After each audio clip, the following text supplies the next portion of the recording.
Welcome to Audio Products Podcast. We are meeting with pro audio industry veterans, founders, product managers, UX designers, to learn how they build and manage the products we all love. You will get tips how to navigate your career in audio and how to develop a successful audio product.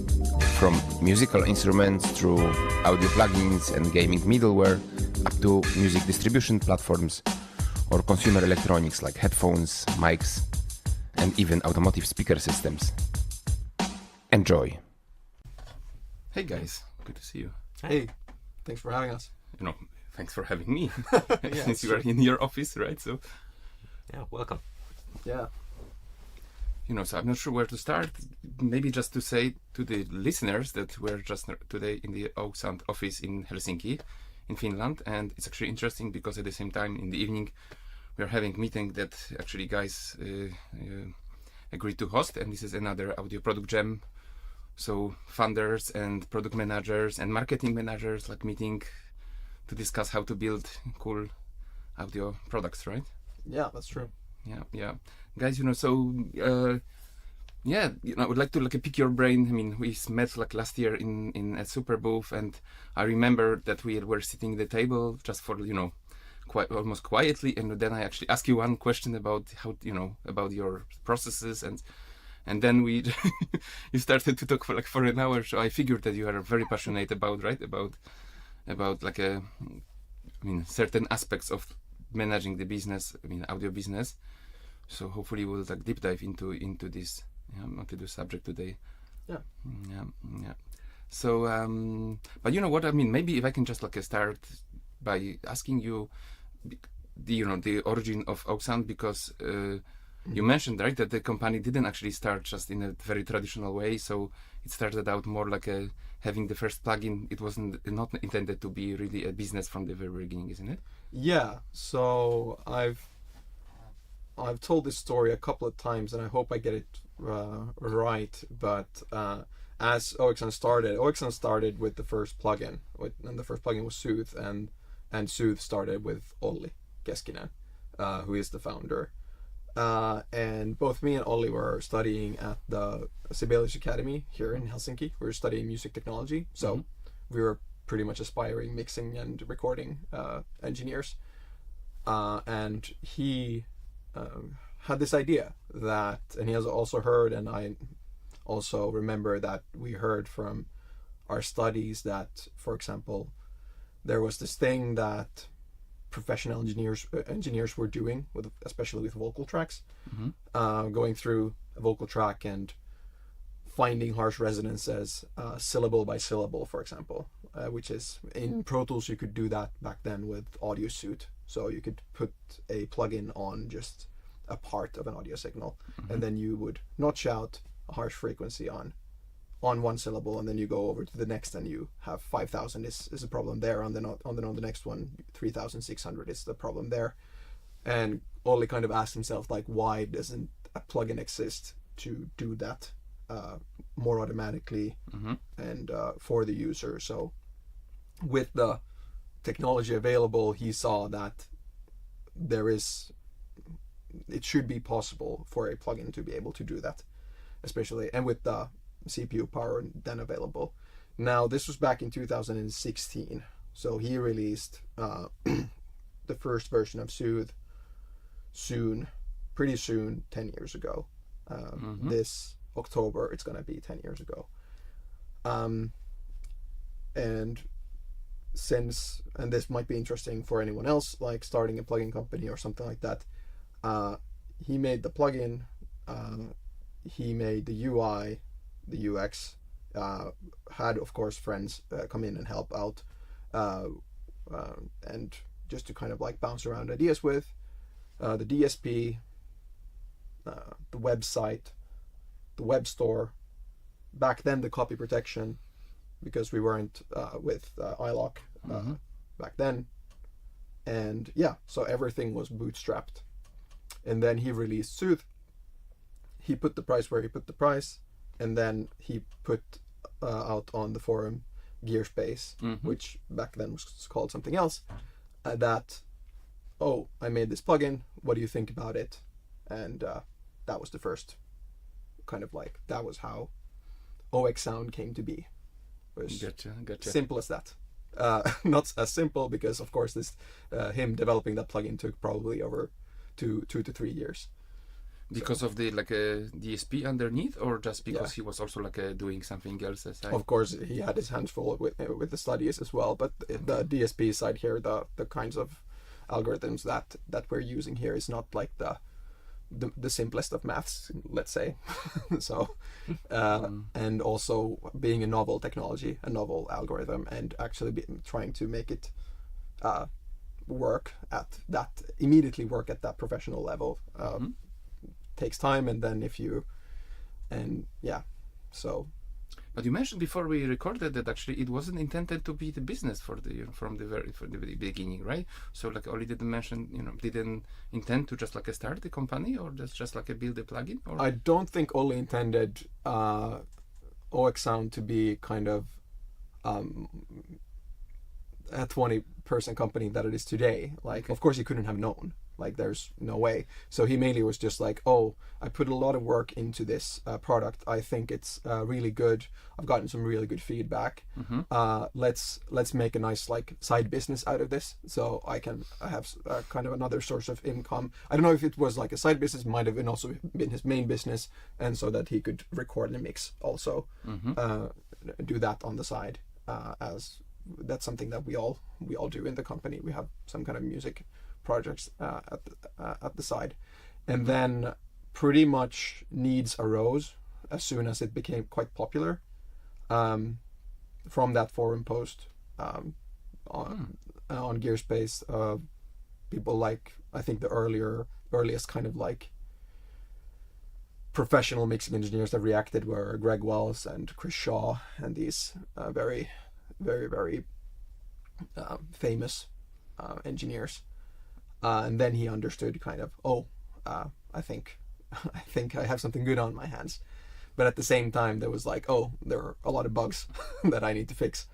And then kind of that's where he realized, or he probably understood quite early, that, okay, so now this technical side and this other side, this business side, is there are needs arising pretty fast on both sides because of the popularity of the plugin. And so that's pretty much where I came in a few months later, when we started talking with him about should we maybe reach out to more people somehow, make sure more people know about it, or like make sure that there's a brand of some sort. And that was all collaborative back then. It was nothing I single-handedly did. It was all collaborative together then. And that's also when Tommi joined, and happened to be kind of another DSP genius in working in Helsinki. And then I think it was, I don't know who it was, but somebody connected them to, and then they just clicked, and I think that's where it all really started. So you were doing also marketing at the time. Yeah, I know that you are now CEO of oeksound and leading the entire company, but at the time, I understand, there was a startup, so I guess like wearing multiple hats, right? The different things, but were you also doing some marketing at the time? Yeah, so my first point, I think the first thing what I ended up doing was marketing. In the early days, I did all the campaigns. It was a different time also when it comes to the social media or the digital ads and stuff like that. It was a pretty new thing. Not a lot of plugin companies was doing that, but I happened to have a sister that had been doing that for other companies, not in the plugin space, but I learned a lot from her, and then we later hired her because she was a specialist at it as well. But at the same time, approaching that with this kind of mindset of keeping the brand still very clear and not at all, salesy, because that doesn't really fit us as like Finnish people. Gotcha. You see, that was actually attracted me or made me interested, because when we met in Berlin, you mentioned that actually you don't, even nowadays when company has 20 people, you feel like you don't want to grow like a super big, right? You know, it's just, well, I'm not sure if I don't, how to say, interpret what you said, but I mean, you mentioned that, you know, there is not like we don't have this mindset of like a, you know, build another, I don't know, native instruments, hundreds of people, etc. Yeah, I think having ambitions like that would need to have like a very clear plan. So I'm not against growth. It's just that growth needs to have a very specific reason to exist. And so growth for the sake of growth is not good enough, which is something that you notice as soon as like private equity gets involved or like somebody gets interested. It's like, okay, can you 10x this company, or you start like hearing these phrases, and how can you scale this in order to just take over the world. But in the end, if I'm not interested in using the plugin, then I'm not going to be interested in selling it either. So it's not, if I'm, it still kind of goes back to, if I'm not using the plugin, then I feel bad about also wanting other people to use it. Yeah, and also I think, you know, I'm not sure if you agree with me, but yeah, I don't think like music industry is really like a place for this like a exponential growth. There aren't really companies who can grow like a X times. You know, I think maybe like a sound reinforcement, acoustics, the DNB Audio Technique. These are companies, I don't know what kind of growth they can, 10-20%. You know, so it's nothing like VC or like a private equity would actually be interested in, right? Which is actually, I think, for some reason, a good thing, right? Because we don't have to attract. Yeah. I think it depends, because then you have new players entering this market with that mindset, and then it's kind of like at some point it becomes clear that might be what it wants. But we've been talking a lot about saturation, like when is the market, you know, saturated, or like when will there be no more users for us to reach. But I don't think we haven't seen that yet. So it's like, I think this market is growing so fast. Yeah, I think the market is growing faster than at least we are. Yeah. So, and especially since we're not in the subscription business, so we're selling perpetual licenses. So as long as we're sustaining our income streams, that means that the market is growing at a pretty good pace, and that's very interesting. It's very interesting, because I would say it's just like we are reaching the limit, and from what we are saying is that not necessarily true. That's more and more people making music. That's what you are saying. Yeah, exactly. So globally, we're every year, I think it's gonna be easier. The kind of barrier of entry of starting to make music is getting lower and lower, and that's a good thing for all plugin companies around. I think it's a wonderful thing, and also us being we're not going to be the first plugin that somebody gets, or I don't see ourselves being that, maybe because of the complexity of them. That I sometimes say that you first need to know what a DAW is, then you need to know maybe what a plugin is, or then you need to know what a third-party plugin is. So virtual instruments, maybe some virtual instrument. Maybe some virtual instruments if you're a music creator, and not immediately jumping into the mixing and post part. Okay. And then after that, you might want to know what a EQ and compressor is, maybe, and then you might know what a dynamic EQ is, and then you get into the space where we're in, where you have these more FFT based tools. So there are many kind of like steps in order to become kind of part of our radar. Actually, I remember when like editing, I mean, initially I was editing this podcast myself at nights, and I remember like cutting like at very, you know, like a specific frequencies manually at night. So, you know, I mean, it was actually like but still I was already like maybe down this path, right? Already, you know, working in the industry and actually understanding the fundamentals. You're right. But listen, if I can come back, because you mentioned this like philosophy, like a Finnish philosophy, but also like your philosophy for business. And I know we also talked about this before the podcast, that you have like specifics, like a philosophy or mindset, so can you like elaborate a little bit about that, so what's your like values and philosophy, for oeksound? Yeah, I think Especially like you too, right? You Yeah. mentioned that you have like a we talk a lot about who we're doing this for. Yeah, there's a lot of like themes that come to mind that are very important to oeksound in this space. Like there are like some of the more obvious ones are like having the plugin talk for itself. So that goes back to like we don't sell plugins. We don't tell people to buy our plugins. We tell them to try them. We try to let people know what our plugins do and how they can use them. And from there, we don't push them to go and buy it, but we try to get them to try the plugin, and then if they need it, then they know where to buy it. Yeah. But that's not what we're trying to push people to do, and that's very deeply ingrained in everything that we do. I think that's a very sort of weird kind of ethos to have, especially as a marketing person. Exactly, because there are so much you can do in marketing, I think, and something that you guys are now doing in the marketing department, where it's a lot more about does the user understand the product well enough to feel comfortable getting it. Like getting a plugin should never feel like a gamble, because if you don't have a free trial, for example, I don't trust you. I don't trust the plugin company that doesn't have a free trial available, and because why not? Like there are possibilities to make that happen, and then you use it in your context, in your workflow, check where it fits, and if it doesn't, that's fine, no problem. But for God's sake, don't buy that plugin if it doesn't do that.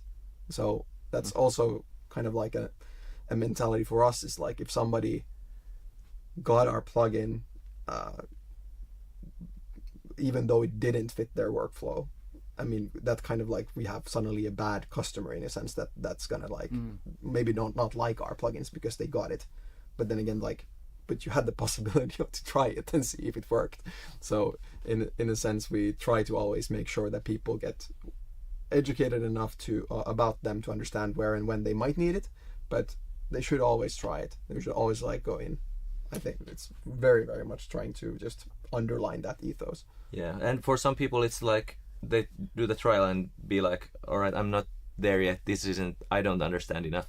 Then a few years go by, we try to do periodically these trial reset campaigns. You can do the trial again, and then that's just because a lot of people might not be at a position yet, at a skill level yet, where they can actually utilize our plugins how they're supposed to. So then they try again and they're like, oh, now I get it. Now it makes more sense, and that's sort of the path that we try to encourage. Yeah, and that's true that 20 days might not be enough for anyone to understand if they need a plugin or not. And that's also where you kind of like where we step into the realm of rent to own, and like having that possibility of like a small barrier of entry of like, okay, but take another month to see. Okay, take another month. Okay, now you've taken 18 months. You don't have to do this anymore. It's yours. That's a good model. That's a very good model. True. But so you mentioned that then you don't want to be pushy. You just want people to understand. Does it mean that you do like a less of this like a outbound marketing? Like a sales. I mean, like a campaigns and ads. Yes, like we have a mailing list, and we don't. For a lot of plugin companies, the mailing list is where their business comes from. We email our mailing list maybe 5 times a year when we have news, when there's like plugin updates, new plugins every now and then. If there's a sale that we might have 1 or 2 of per year, that kind of things. When we actually have some news, we email our mailing list. and no kind of FOMO marketing. I think it's I don't. That's another thing that I don't really like, where it's like you have the today only timer, and then it says 72 hours today only. Get it? Yeah, I don't know how that's like physically possible, but I think because the industry becomes so much obsessed with sale-driven, sales, right? Which means, you have only this like windows of opportunity, and and and everybody waits for like a summer of sound or whatever is the like every company has this like a slot, and that's what they will try to generate this FOMO thing, right? Yeah, I mean, we do lean on our 1 or 2 sales we do a year. We don't, but we don't lean that heavily on them. It doesn't. We try not to be dependent on them. But what I've understood, many plugin companies are completely dependent on their sales, on like their sale pricing. And this is a vicious circle, right? Because people get used to it, then you have actually no sale, in between those periods. I mean, everybody just waits. I mean, I do like I don't want to. Of course, I use Pro Tools, but also like other DAWs, and I always like look for the window when there is a. It's smart. I mean, I do that as well. I think if I buy plugins, I still buy them during Black Friday, and I don't really buy plugins outside of Black Friday. I mean, it's unless I really need it, and that also happens. Oh yeah. But then when you think about pricing and you try to benchmark some companies, and then there are some clear ones that people are like, but that doesn't count. No one buys their plugins at the full price. So that's a very interesting place to be in, and that's sort of I think where our sort of ethos with all of this comes from is that sort of dislike for or distrust towards companies that like if the image is that no one buys their plugins at full price, then that full price isn't the actual price. That's I know what you mean. It's so that's sort of where our thing kind of came from. Yeah. From all the shouting in the weekly emails and like these attention colors, yellow and black and.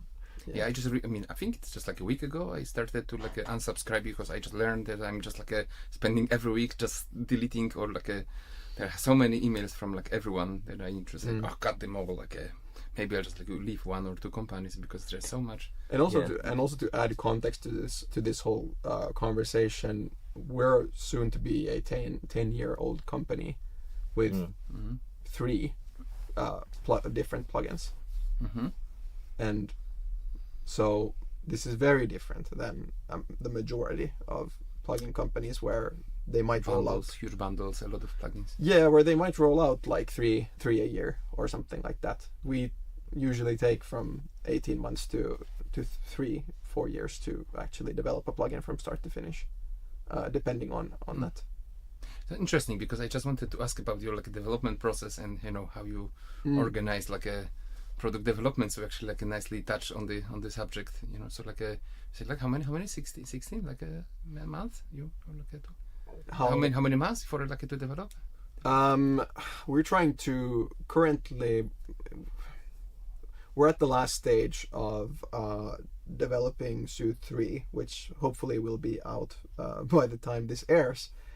So we're about a month away from that, and now's a good time to look back at the whole process and see how long it took and like how long it could take. And so I think for us it's always dependent on the vision, on the idea of what we're doing, but I think we're able to get to a place where it happens within 18 months. 18 okay. So it's funny just to talk about that when I know that other plugin companies might actually do something from start to finish in 6 months. But for me, I know the amount of like hard work our people kind of are putting into the actual development process. I don't think most of us would even allow something happen that fast, because it's not, no, we have to go through this. We have to give it like its due diligence in a way. And the QA and actually rolling through multiple designs, and it's so like the iterative work that we do it's the best thing about about kind of our operations is just how much iterations we do about everything. I also like when you say that. I just like a real. I mean, I realized this before, but I also like I believe it deeply in how to say. There's like an obsession about time to market nowadays, and I mean agile. Of course, it's a how to say it's not like a new anymore. It was like the beginning of 2000s, right? So more than 20 years. But I think with like a lean startup, etc., there came an obsession to like develop very quickly. You have to be as soon as possible in the market, which obviously can be how to say on expense of quality, right? Yes. And expense of also like usability. So I also like what I'm trying to say is they deeply believe actually building things right rather than I mean there must be some trade-off probably between the time and the market and and the quality. Yeah, and for us especially for example Soothe, it was a very complex sort of concept. So if Olli would have been very quick to take it to market and not take his time with, how should this UI look like? Maybe we'll just go with the first one and just see what it does. But he took his time and made a very finished product, especially relatively to be doing it on his own. Yeah. That gave it the chance of being implemented in like big productions. But if he just tried it out, did a proof of concept and put it out there, I'm not sure it would have taken. Not at all. I mean, he only did so many things right the first time around. Like there were so many things that actually. You mean with the Soothe, first Soothe? The first version of Soothe, yeah, exactly. And then I think there was a version of Soothe before the first version of Soothe. I think there were some concepts that were missing the reduction graph. So the graph actually showing which resonances are being reduced. Mm-hmm. I can't imagine like people even understanding what the plugin is doing without having the reduction graph, because it's the fastest way of explaining what the plugin is doing. I just look at the website and I don't have to even try to understand what it does, right? And also the brand and also like everything like that. I mean, Sam over there behind the camera has the reduction graph on his t-shirt. So I mean, it's like it's pretty essential to what we are now, and to even think about there were proof of concepts of Soothe without that. So it's really mind-boggling. And to continue a bit on the history side of that, I mean, Soothe 2 was of course the real like hit song in a way. That's the hit that we got, and that also. And you were talking about plugin companies not having the possibility of spending a lot of time with go-to-market or making sure that everything works. And we were so, I mean, I'm so lucky that the first version of Soothe like was as good as it was, and also that then the second one came around and we made some amazing changes to that, and that became kind of now somewhat of a standard in its own space. And so now that just allows us, because we have one of the, let's say, the hit songs on the lists, if we think about this as like on the Billboard, I think it's quite exponential, like what it means to have one of the top 10 versus one of the top 50 on the plugins side. And I think that's something that I'm trying to remind myself that we are allowed to spend this much time on our plugins because we did it right once, and we have been doing it right since then. And so we never want to now like not do it right the right way, because then we would lose that kind of like that edge where we have, or that and the edge being actually having time to test rigorously. Follow and subscribe to Audio Product Podcast on your favorite listening app or on YouTube so you never miss a new episode. Just search for Audio Product Podcast and you'll be right there. You can also join our Discord community where product leaders from all around the world share ideas, learn from each other. And if you enjoy the show, you can support us on Buy Me a Coffee by searching for audio podcast. Our loyal listeners get access to extra materials and bonus content as a thank you for their support. All the links are in the description. Now, let's get back to the episode. Okay, so when you say do it right, what does it mean in terms of like a product development and product discovery? Because, we mentioned this a couple of times. Yeah, how do you develop plugins nowadays? I mean, I know that Alexei will be talking about this in the evening in the meetup, thoroughly, right? The discovery, etc. Yeah. But you mentioned also quality, etc. Can you just elaborate how you build plugins nowadays? What is your process, and how teams are involved? Yeah, I can touch on that, especially because it's been kind of like something that has formed the last, let's say, 2 years, I'd say. So we were pretty much working as one team from when we were like 2-3 people in the company until we were like 12 to 14 or 15.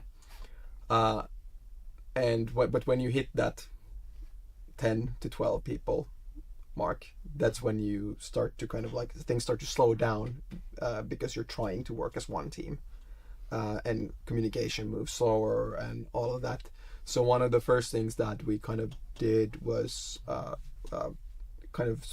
not very like explicitly split up, but making sure that marketing and communications can have like efficient communication, and then development, product development and maintenance can have efficient communication, so that things move a bit faster, because we were having these all hands meetings where everybody was talking about, we were usually talking about product development because it interests everyone. But then like marketing daily with 10 people or 15 people, that no longer is, yeah, it wasn't daily, thankfully. It was like weekly meetings and stuff like that. We did that too.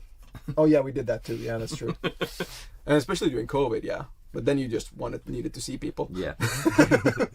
Yeah. So, but that was kind of the first thing, kind of like a bit making that more efficient, I'd say. And then now what's come out of that, and what Alexei has now kind of been one of the pioneers in here, is now also have a product lead that's not on the DSP side. So actually having one person coordinating the development process of a plugin that doesn't have to be directly involved with the DSP. So splitting that up has now been key for us to move a bit faster and be, again, more efficient with communication, because being more efficient with communication means that you can move faster. And so now we have, this is my terms, I don't know if people here use these terms yet, but like I call them like vision owners. These are the DSP people. I like sometimes joke that they're somewhat of oracles, because they hear things in their head that nobody has heard before yet, and they know that, and then they don't know, but they know the possibility of algorithms to exist in order to get to that sound in their head.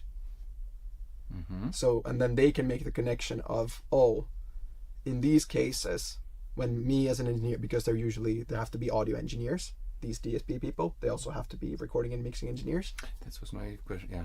They have to be that. Yes. It's something we have noticed, is just like for them to work in this sense as a vision owner. There might be different like solutions to this as well, but this is our current solution. They hear stuff in their work of, hey, why does this, for example, sound like this when I want it to sound like that? But if I do split up the signal like this and put it back together like this, then we have a solution. Then from there, we get a product vision statement of what the product could be, maybe some like drafts of what it could look like, a rough version of a UI or UX, but nothing's kind of like written in stone yet. Just kind of like, hey, this is probably the problem that we're solving here. Then Alexei is the product lead, and he takes that and he makes that into a product that a user then understands, so that the user understands what the vision owner had in mind. And then pretty much going through, adding features, testing rigorously. Not only internal testing, that's super good, but also externally testing. Like a beta community, something like a Yeah, more like an alpha community in that Okay. sense, because everything changes. You're not allowed to use that in any way in your real work, or you shouldn't, but a lot of people still like to do so. And so, because these break, and we, of course, don't maintain them at all, those versions, they're really fast, just like, what do you think about this? What do you think about this? And it changes. I think the current POCs we're working on another thing, like we're getting new, every second day we get a new version of that, so you can't. Yeah, you I can't know what you mean. So like it's alpha, and so that you don't promise to be like a fully functional yet. It's just like to test Not certain concepts. Yeah. Exactly. Very simple. Just like, does this work for solving this problem for you?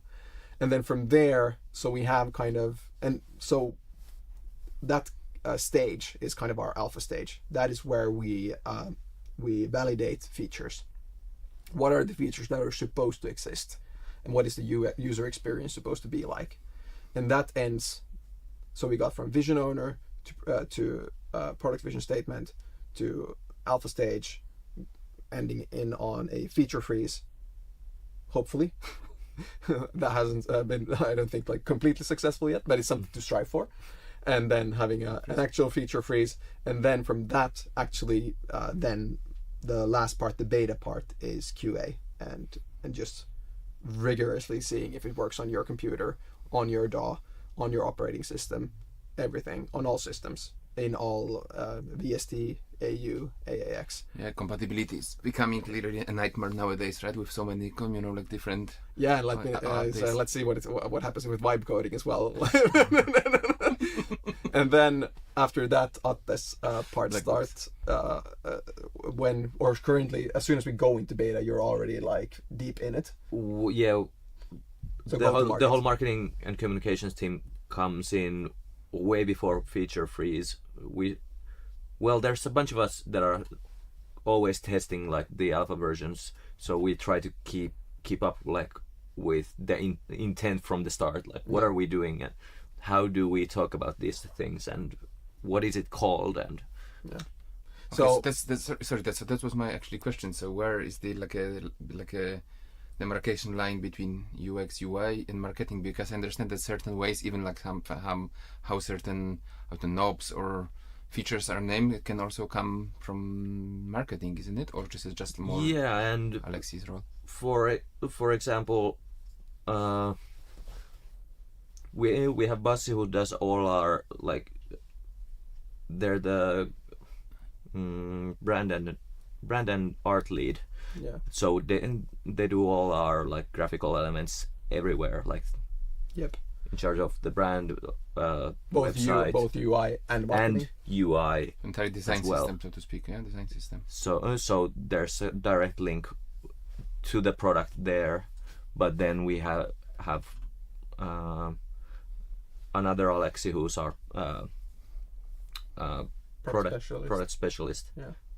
who's then always testing like every version and giving feedback on how things should work and sound and look and feel. And that's something that is extremely important for the vision owners. So the people with the DSP ideas of like, is there, because they need validation for their ideas of, is there a plugin idea here? So again, yeah, you mentioned Alexei, our product specialist. He's one of the first ones to try any kind of concepts that come out. Our customer support guy Joel, he's a mastering engineer. He also rigorously kind of like immediately tries something out, that any ideas out. They all have other functions at oeksound, but we've noticed that it's extremely important that there is this first line of testers internally that can give reactions back to the vision owners as soon as possible, because that speeds up the iteration process of the vision owner, of like, oh, you reacted that way, let me just change this code, and then a new version comes. Is it better now? Oh, how about this? And remember, this is usually like POCs of like proof of concept without any kind of interface. This is pretty much just like A/B testing. Do you like it more now, or do you like it less now? And then so doing that in the beginning and means that we really need a quick iterative process there. And Atte on go-to-market and like on the marketing side, he's already aware of those, of the proof of concepts.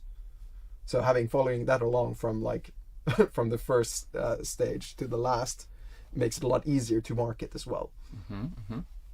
You see, I have this like a chicken and egg thing here, because I understand then actually, I mean, I understand that since everybody's actually in the mixing and mastering anyway and music production, so it's just like it's the entire product team can come up with ideas, because you can come up with some, you know, like ideas for workflows. But from what you said, I understand that it is actually the first product ideas come from the engineering team, or like engineers who like envision how those algorithms can, you know, like process the sound, or actually there are some ideas coming from the market speak, you know, like I don't know, from customer support, or Alexi talking to you know what I'm trying to say. Where the idea for features come. So where do you source the ideas from? Yeah, that's my question. So I think that's the fun thing, that, or what we noticed so far, at least so far, they have to come from the DSP engineers that are also audio engineers. They don't come from outside. Like all these ideas, of course, they can take impression from the outside world and from what somebody, an engineer, is used to doing, or something that they're trying to do. But in the end, we're not taking ideas from outside and making them into plugins. We only have 3 kind of lines of plugins. They've all come from inside the DSP engineer's head. Can I ask you a question here? Did you ever like miss? You know, I mean, has there been a situation where some idea was like unvalidated, or I mean, the feature was, you know, how to say, didn't hit the market? What I'm trying to say is that once in the podcast, a colleague from Rodrigo from Universal Audio mentioned that, you know, he used to call it double-edged sword, you know, so being a user yourself make you like a bit biased. Yeah. And that's, you know, I understand that when you're doing the production work, you still should be able to validate it, but you know, market is bigger. Yeah. You're still thinking about yourself, you know. So have you ever had a situation that, you know, some idea was actually that was our concept, but market doesn't, you know, sort of respond to it? I think that's where the personality of the product lead is extremely valuable. Alexei is so important there. Yeah, he's so deeply, his ways of working are so deeply rooted in like scientific research, like testing methodology, and he tries to be very objective about what we should add or how it should work. Yep. And then we have a lot of subjective opinions from everybody else. It actually allows everyone else to be more subjective, because we have this one filter that everybody trusts is going to be objective, and then everybody can just like be like, oh, but this and this, and then he takes the information and be like, yeah, but objectively this is the best solution, so your opinion does matter, but it's not taken into account here, taken into account here, that opinion is taken into account here. And so, but I think from the vision owner's part, I think they are allowed to be most biased, because they need to have a passion towards the plugin, and that's usually on the DSP side then, where it's kind of like, no, it needs to sound like this. And I think that's a fun thing with Soothe, that, and all of our plugins actually, that they're not like rigidly white paper based, research based, that this is good sound, and then these plugins filter it into this good sound form. No, this is what Olli or Tommy thought sounded nice, and that's what the plugin is.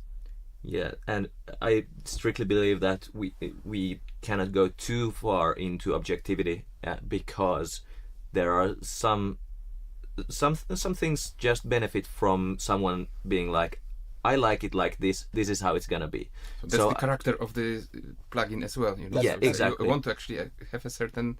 Yeah, so I think there's a balance to be struck between those two worlds of like, how can we make a product that works for most people who would benefit from this plugin, versus how do we make it so that it's ours? Like, how do we? Yeah. And we can't just assume that we're gonna make something that's gonna work for everyone. Yeah. Like it has to first off work for us, and then it needs to work for the professionals that actually make a living from engineering. Mm. And then if it works for everyone else, that's nice, but I think our job is done when it first off works for us and then works for, let's say, the guys that actually do a 9 to 5 working with these tools, because it needs to work for them because their life is on the line. So I think those two are pretty good.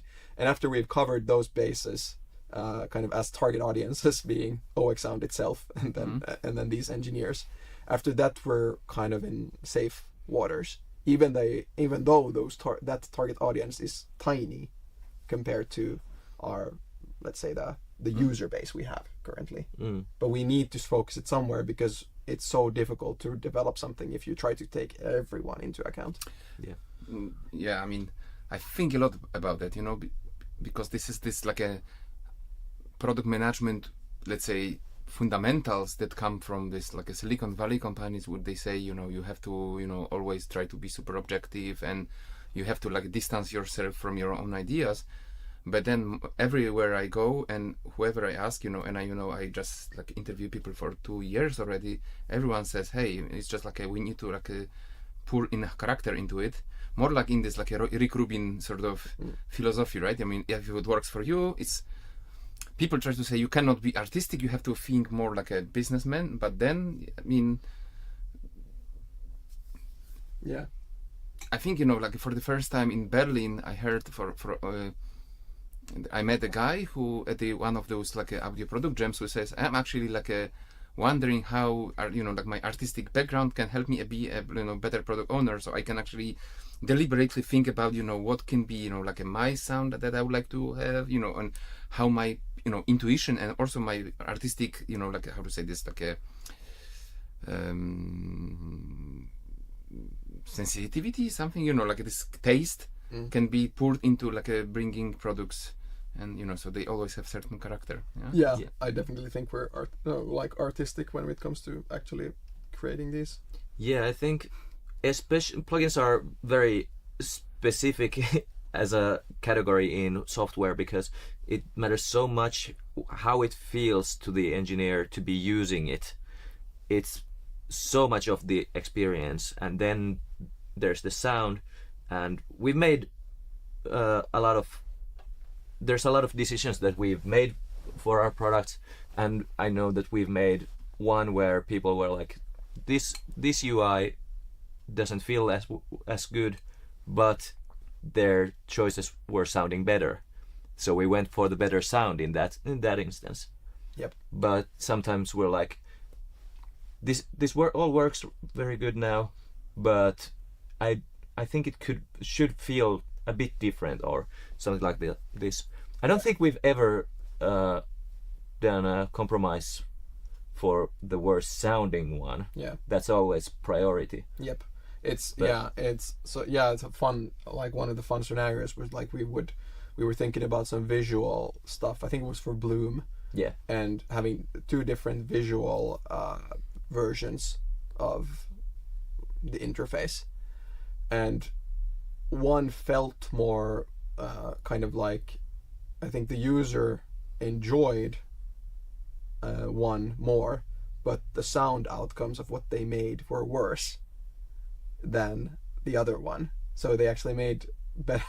They actually kind of like sound-wise, they made better decisions on the other on one of the versions that they didn't like visually as much. So that's when you need to kind of like really kind of like take a step back and understand, okay, what are we doing here, and what kind of solutions are we going for, and then you of course try to find something where you still get the best sound, but you get closer to what they visually wanted from the UX, for example, or the UI. So I think that's super important. On testing, just to add to that, I think we're lucky to have time to develop our plugins, and that means that we can make very reliable and robust and these tools that actually stand the test of time. But I think we're in a space where you can know, as a plugin company, you can know for sure if you have a good plugin on your hands before you release it. Just take 200 testers. and you know it. Like, because that's your audience. And make sure that it's your target audience, right? So you can kind of like, in a way, simulate the release in a controlled environment. And then just say, oh, it's not done yet. It's not good enough yet. And then you go back to product and then you fix it. So that you don't get stuck in this classic thing where sales need to fix what marketing didn't manage, what product didn't manage. So in a sense, like, you don't get stuck in that. No, you fix it in product first, and you can fix it in product if you just, for example, simulate the release by making sure that enough people have tried it and have told you their opinion. So you're saying that has to be like 200 people to make it like a... I think 200 is nice. I think 12 is the first if it's like the first batch of testers you need, to the one you rely on, and then you 50 for more like across the board, and then for QA and stuff like that, then 200 300 is really nice. Hopefully 500 is nice for QA. Can you say roughly how many testers you have on your like alpha beta community? Is it okay? No, I'm not in charge of that. Joe Ward is on that, so I can't say the exact numbers, but it's in the hundreds, absolutely. I don't think it's in 1,000. Yeah, I think it's... Yeah, that's a good estimate. Yeah. Don't want to say the wrong like the wrong numbers there, but yeah, a few hundred.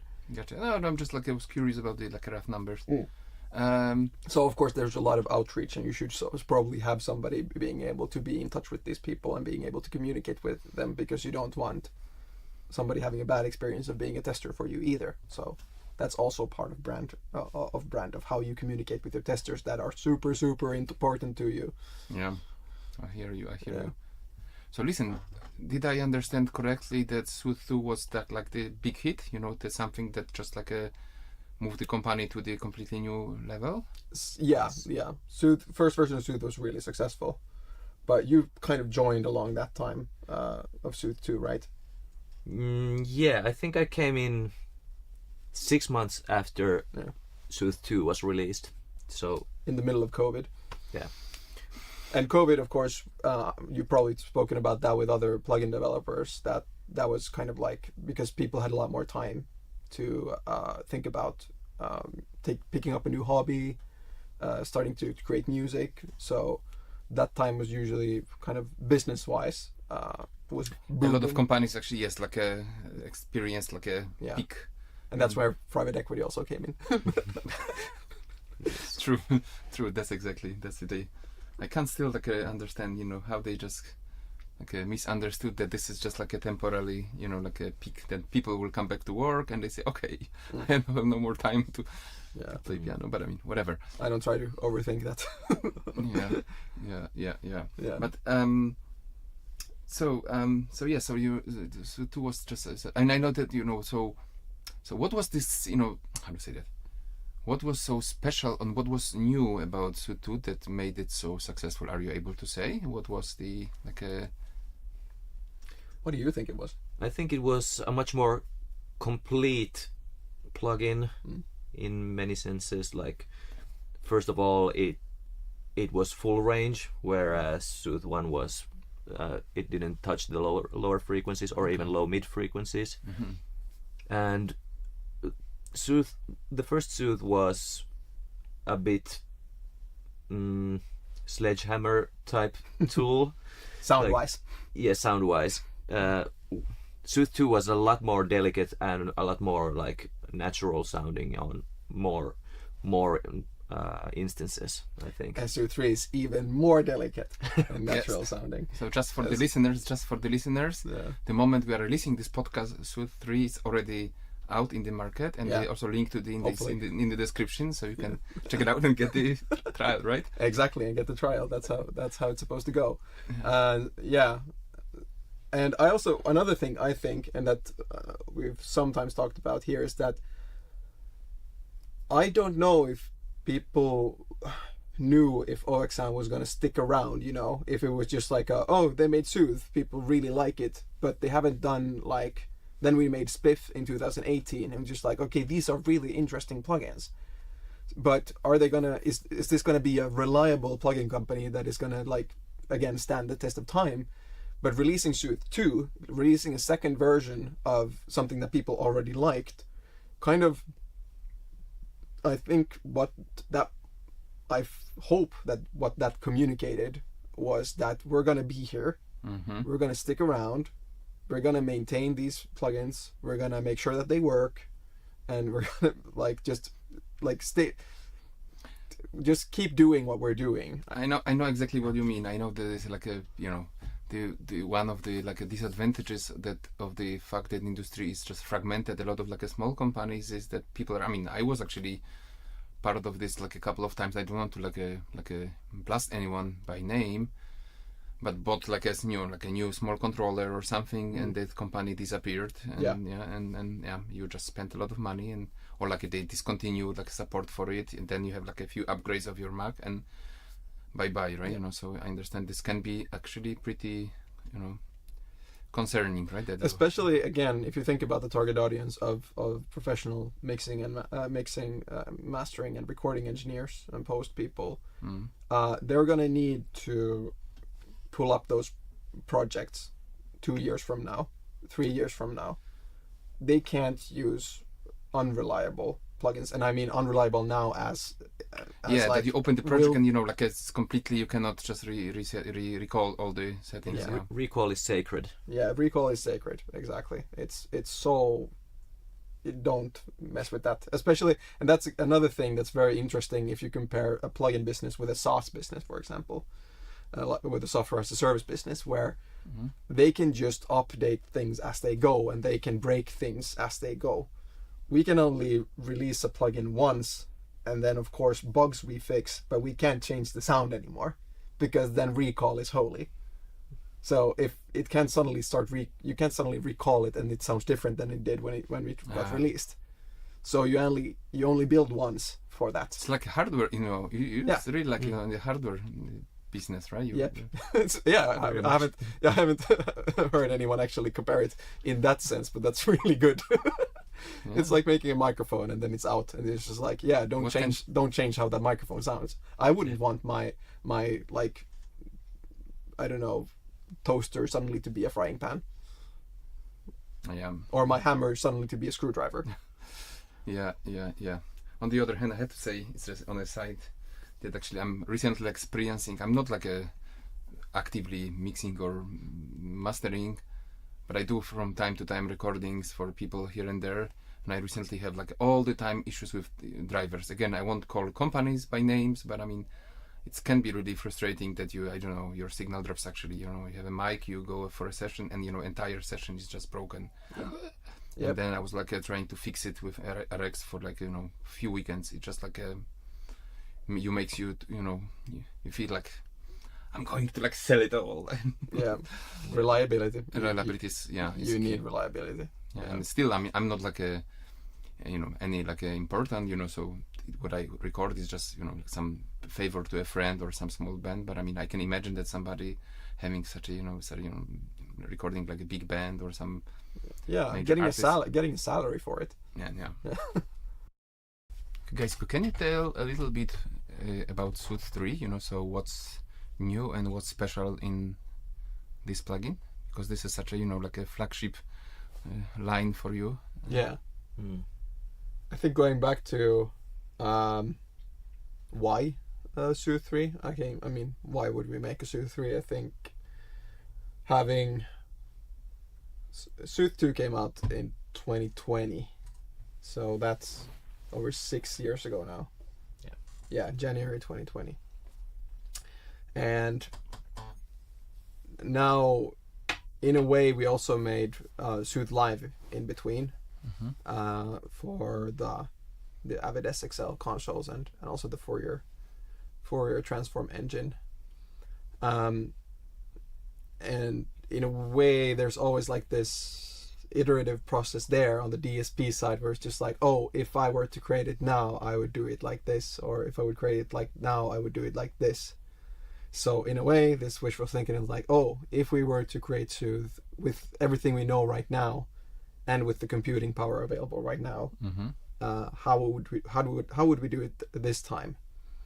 But then you also have to take into account everyone that's ever used Soothe 2 up until this point and what they think about it, what their needs are, how they use it.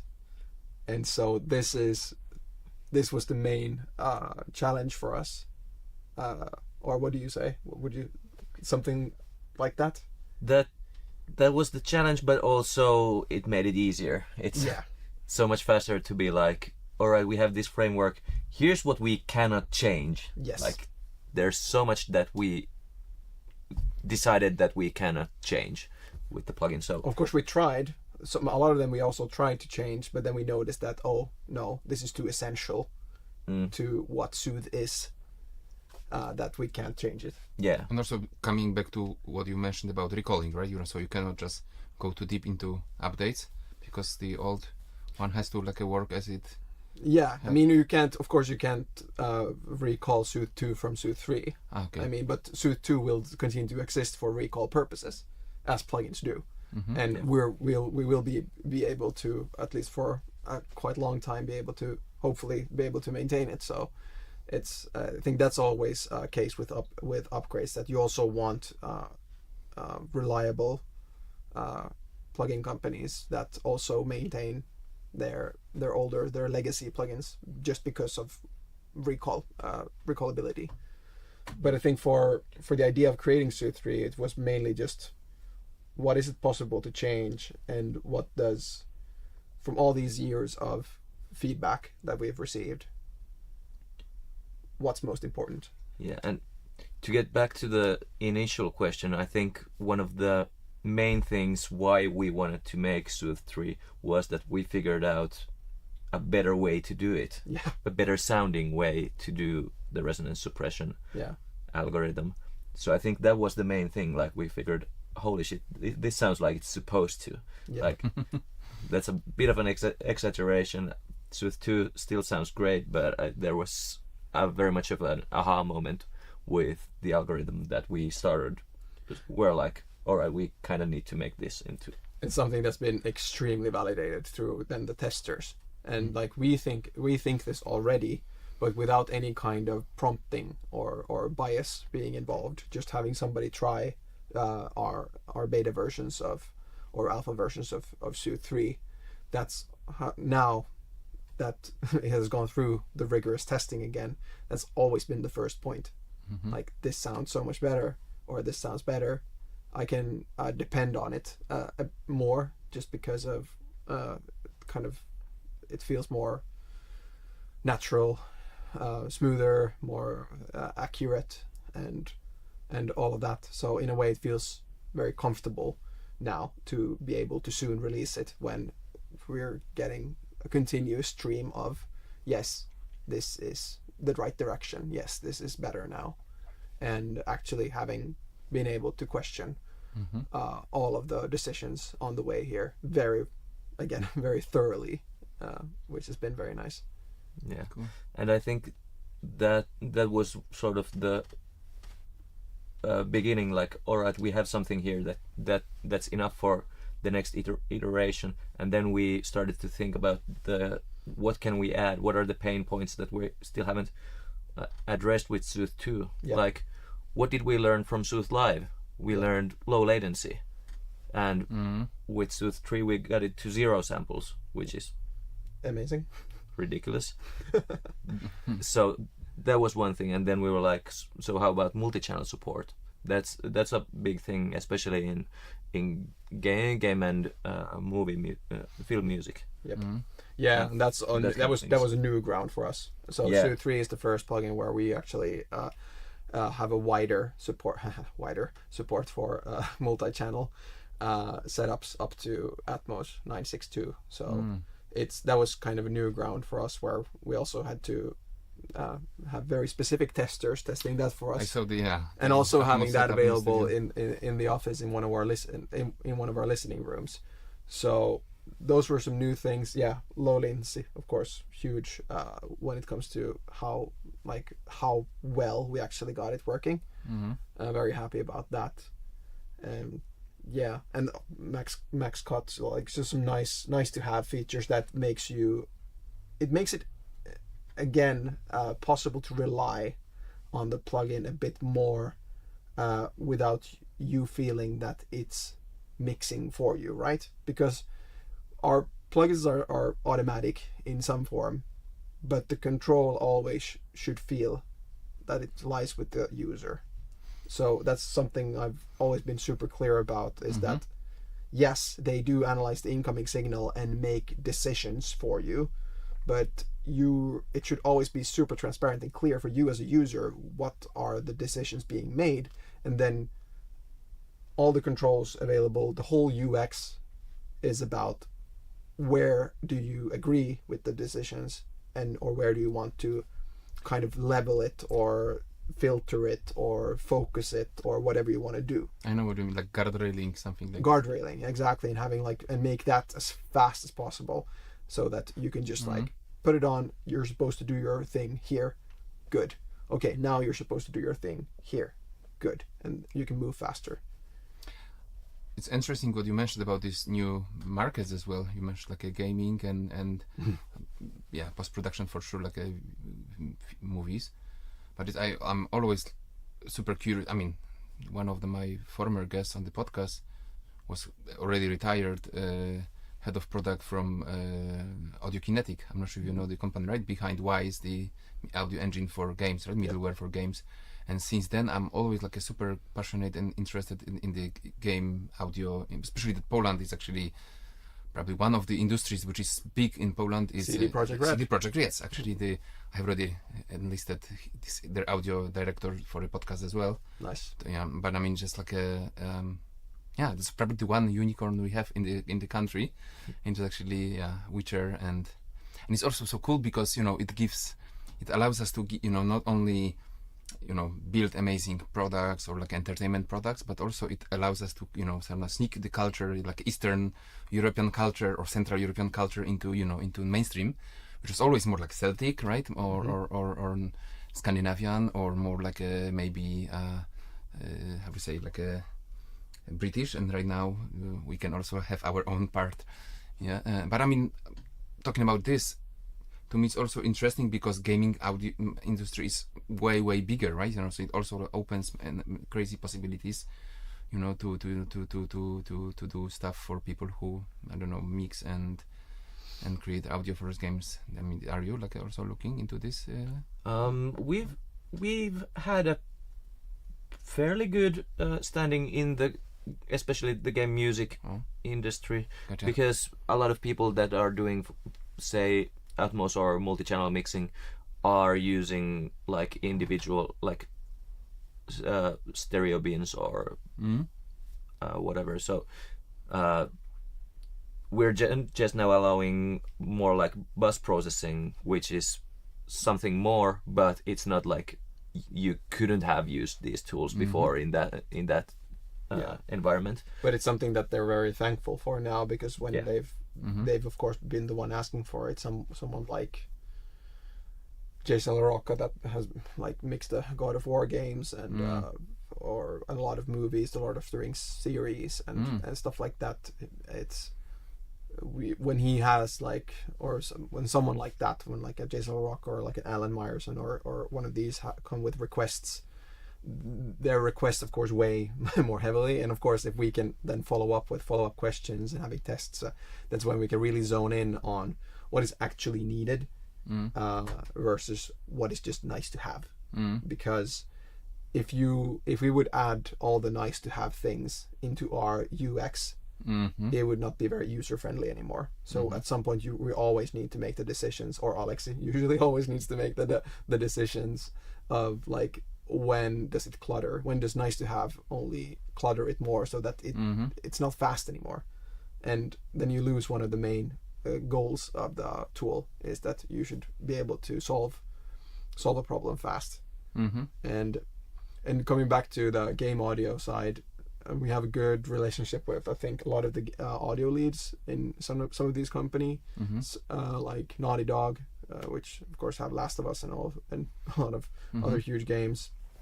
Very active with their audio lead. I think the dialogue lead, the new dialogue lead of Larian. Have been in contact with him, for example, and I'm super interested in this. I'm a gamer, and a lot of our company are gamers. So being able to even like talk with these people and actually learn how the work differs, because I don't have that background. Again, I'm a music engineer, but they then approach it differently. And I think for something like dialogue, where you have a lot of batch processing, if you think about the Baldur's Gate game, where you have millions of lines of spoken dialogue, you can't mix them individually. You will need to batch process. And what does it mean when you need to batch process something? You need guardrails. You need super clear guardrails. You're allowed to do this much of a change, but not more. And then after that, you can just go through, and if anything stands out, then you add further processing. But the first batch of processing needs to be super safe and clear, because you're gonna process a million files at once. So it's the reliability there becomes even more important. Gotcha. To me, game audio is actually so interesting because of this like a real-time element to it, right? So when that actually, it's hard enough to mix a song, or I don't know, a movie where sound is really like a, how to say, static, right? It's already designed. But if you have a audio which is actually steered by the game, by the user, the customer, right? You can actually, I don't know, go here or go there. You can actually get into fight, or you know what I'm trying to say, that you have so many multiple layers, and it's actually interesting how these layers come together, and you never actually, you have to anticipate so much, right? It's just technically, to me, so interesting and so surprising how you actually make this happen. You know what I'm trying to say? It's so interesting, that whole area. Yeah. Listen, there is actually, there's few. Probably we could spend entire afternoon talking about this, but I want to touch also it's also like a very personally interesting to me. Because of some ideas I have that I want to maybe in the future turn into plug-in the marketing side, right? And we talked about this a little bit before the podcast. That I'm always puzzled. To me, let's say the professional audio community is not that big. So how can you make a sustainable business if you have like 3 product lines, really the few plugins, you don't do any subscription? So how is it possible to be safe? What does it mean to have like a lot of customers, right? I don't want to put you on the awkward, in the awkward position saying, I know how we have that many customers, but maybe if you can just spill a little bit, also like I know that some people who are listening to it, just like startups and people who would like to follow the path you actually took, so. What does it mean to have a like a good traction for early product, but also what does it mean to have a a really good footprint in the industry? Can you talk about this? Yeah, at least I think the main thing is that the market is so much bigger than anyone thinks. I think we had an estimate of the market size that I think we had sold more licenses than we estimated the market size to be back in 2021, like with a year of Soothe 2 being out. So it feels I also found like some old estimates that I had, and I laughed. Can you spill a little bit? What I don't want to once again. If you can't, don't worry. But I can't even remember what it was. Like some bulk figures, thousands. No ideas. I just remember. I just remember that it was like. It was cute. That it was very cute for me to think about those estimates and be like this is where it ends in a way, or it's like we need to make sure, for example, to get into this cycle of creating a lot of plugins. I think that was the best thing about this, is just like, no, you can focus on a few and just make sure that those are good, but I can't remember the numbers there, but please continue. Yeah. Yeah. Um, Oh, I just mainly about we're talking about. Total market, total addressable market. Yeah, and you mentioned the thing about these professional audio engineers, like that total addressable market isn't big, and that's true. yeah, but that's not the market anymore, really. Like it's such a vague line between a professional and a very serious, like, I don't want to say hobbyist, but Yeah. let's go with it. I mean, they're called like amateurs because they do it for the passion. I mean, I guess that. But let's say like It's not their full-time job, or like maybe. Or Yeah. but it's somebody's passionate about it. When I think, and I think that's the beautiful way to look at it. Yeah, and there's a lot of very good engineers that are doing it that way, but they might be using the exact same tools as the professional audio engineers, or maybe even have more dispensable income. Yeah, because they have it. Actually, I believe that even a lot of people who work in the industry, they like work. I mean, it's just like me. I work at Avid. I have a full-time job. I occasionally do something here and there. This gives me a lot of like income I can spend on, I don't know, gear. Yeah. Trying not to. Think about the guitar market, which has usually been the biggest market up until like a few years ago. I think has always been electric guitar market. Always been one of the biggest markets in the music space. Do you think professional guitarists is the market? Like, Of course, no. Yeah. no, it's like course, of it's course. everyone that wants to pick up a guitar, and so that's kind of like the same way of thinking. And here we need to kind of distinguish between what we say when we say market and what we mean when we say target audience. Okay, maybe like a segmentation, right? Two different things. Yeah, we don't know the whole market. I can't say I know every single like audience in the market, and I don't even want to assume that I know, because that would be very like that would be folly in a sense to say that we understand how somebody makes music in their bedrooms, thinks. But I assume they're in millions, right? And it means there will be like we can talk about probably millions of people nowadays, right? Yeah, and I think the Yes. last numbers I received is on the annual growth is the DAW market, or I think the software space in its entirety is expected to increase 7% every year the next 10 years, and then the plugin market is expected to increase 8 to 9%. Which is That's pretty nice. Like you can sustain a business on that, on just getting to the new the new customers or the new audience, I guess. So again, a very enjoyable like position to be in that sense, as long as you understand who you're making this for. But are you not afraid of the saturation? Because right now I know that you have already like the footprint and the brand, strong brand, but still there is so many tools, and some of them actually pretty interesting that are coming all the time. So is this not like you have a contact with users daily? So don't you feel like there is this, I don't know, there's so much of it. I mean, it's just Yeah, do you mean saturation of like all the plugin users have our plugins, or do you mean like there are so many plugins out there? actually that's a good one. Actually, I meant both, right? So Yeah. yeah. I think we sort of stopped worrying about saturating the market with our plugins when all of our every year our estimates were like, it's like we stopped like really worrying about once we realized, all right, the market is growing more than we can handle. Like it feels to me like that's not a thing we at this size need to worry all that much about.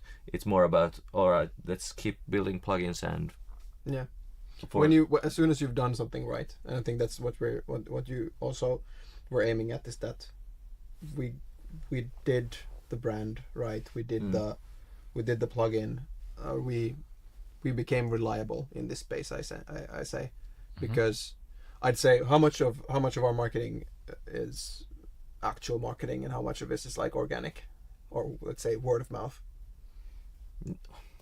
Most of it is word of mouth. Our marketing is about reminding, hey, you remember someone told you about this plugin? Yeah, and then that's it. Yeah, because if you just see an ad of a plugin, you're not gonna buy it because of the first time. But when you see hear someone talking about it in person, or maybe someone Mix with the Masters or anyone on YouTube, then you're like starting to pay attention to the ads. So Yeah, that's sort of it's a gentle reminder. yeah. But back to the other topic, so many plugins out there. Mm-hmm. That's where we very much lean on.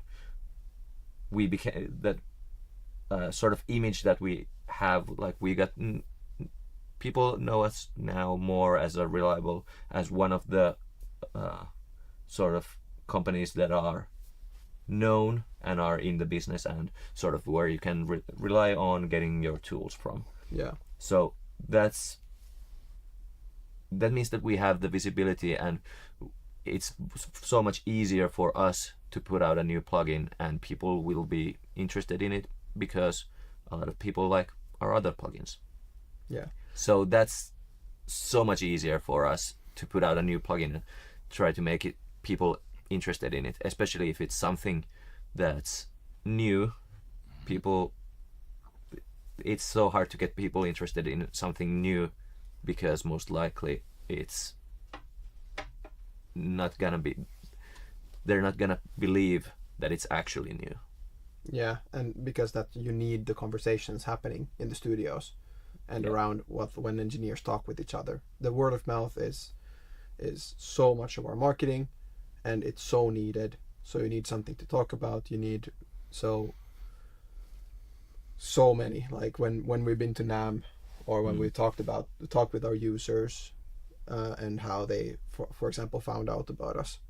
Very, very seldom has somebody first seen us through an ad or remember that they saw us through like an ad or something targeted. It was always a friend or it was always an engineer.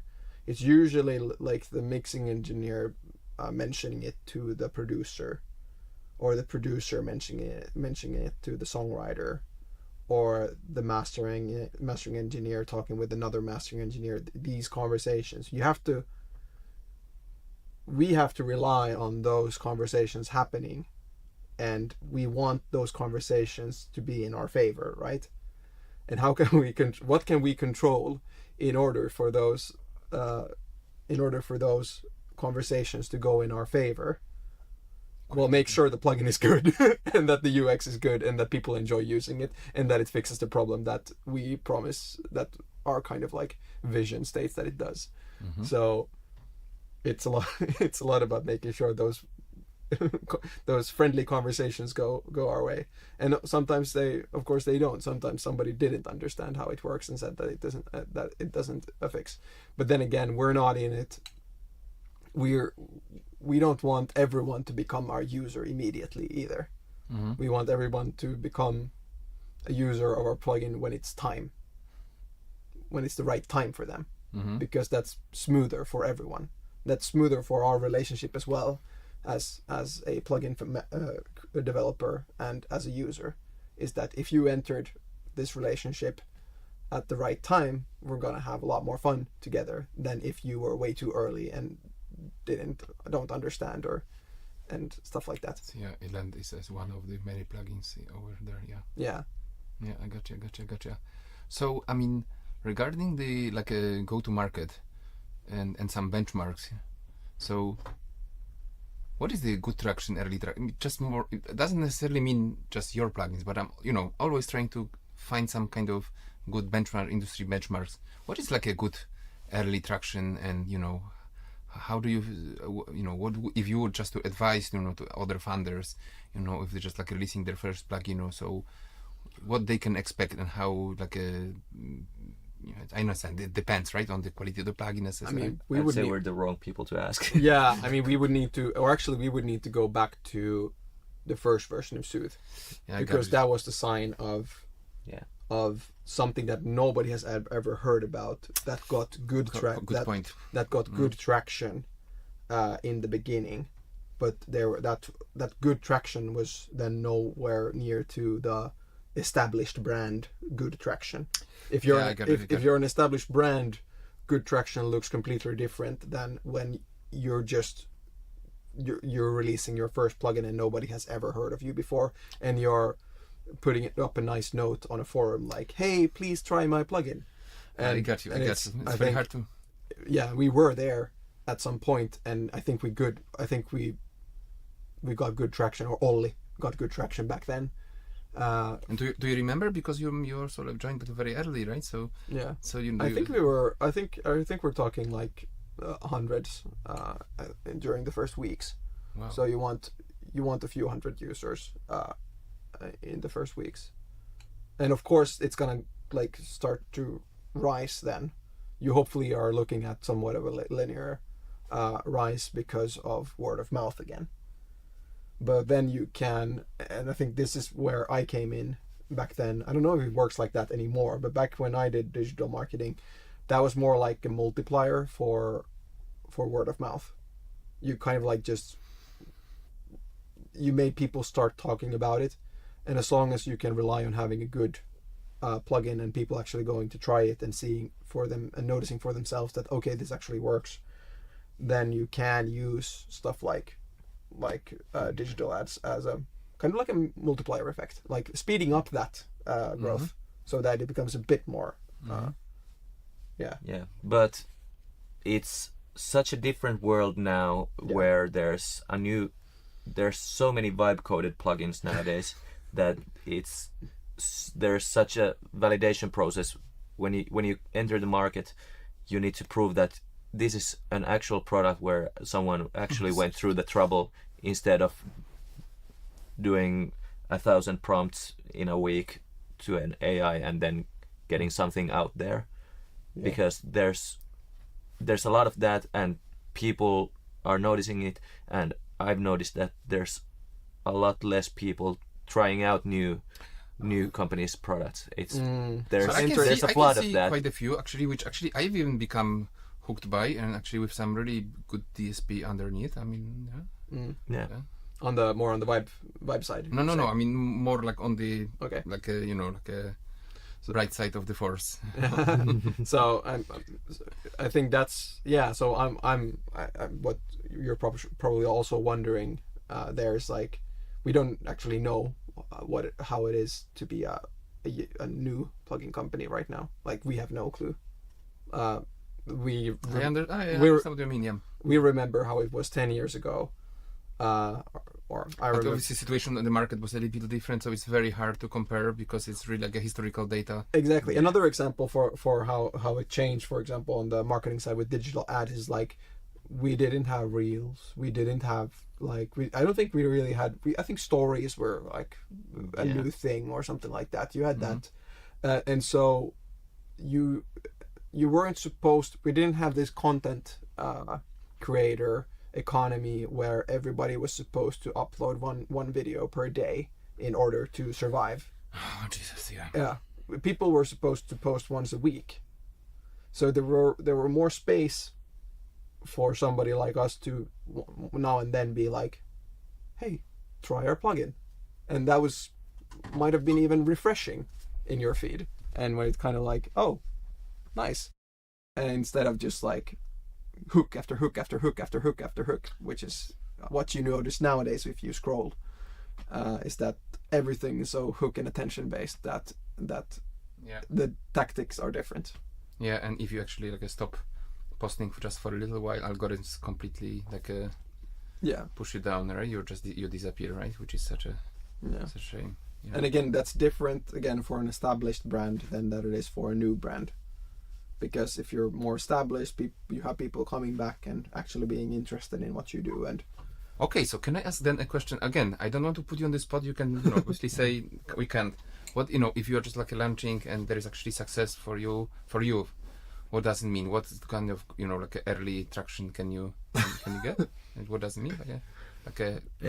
Especially now that we're doing Soothe 3, I feel like we're at a situation where all bets are off because Soothe 2 was such a big hit for us, and since then we've released Soothe Live, which we knew it's a very limited market, so we didn't expect much from it in terms of visibility and enthusiasm. But then we put out Bloom, which exceeded my expectations with what something like that could be, especially it was a bit of a difficult plugin to understand or explain. It was like, try it and see what it does, so you can wrap your head around it once you try it, but it's more difficult to explain. Yeah. Really. Especially because it's not the direct problem fix. It's a Yeah. first plugin where we're not only fixing problems, we're also allowing for creative decisions like color and tone. So, yeah. Well, kind of disagree. Swift kind of is similar in that sense Oh yeah, true. to me, but yeah. So in that sense, I have no expectations like what Soothe 3's release should be, other than pretty big. Yeah, and it being an upgrade.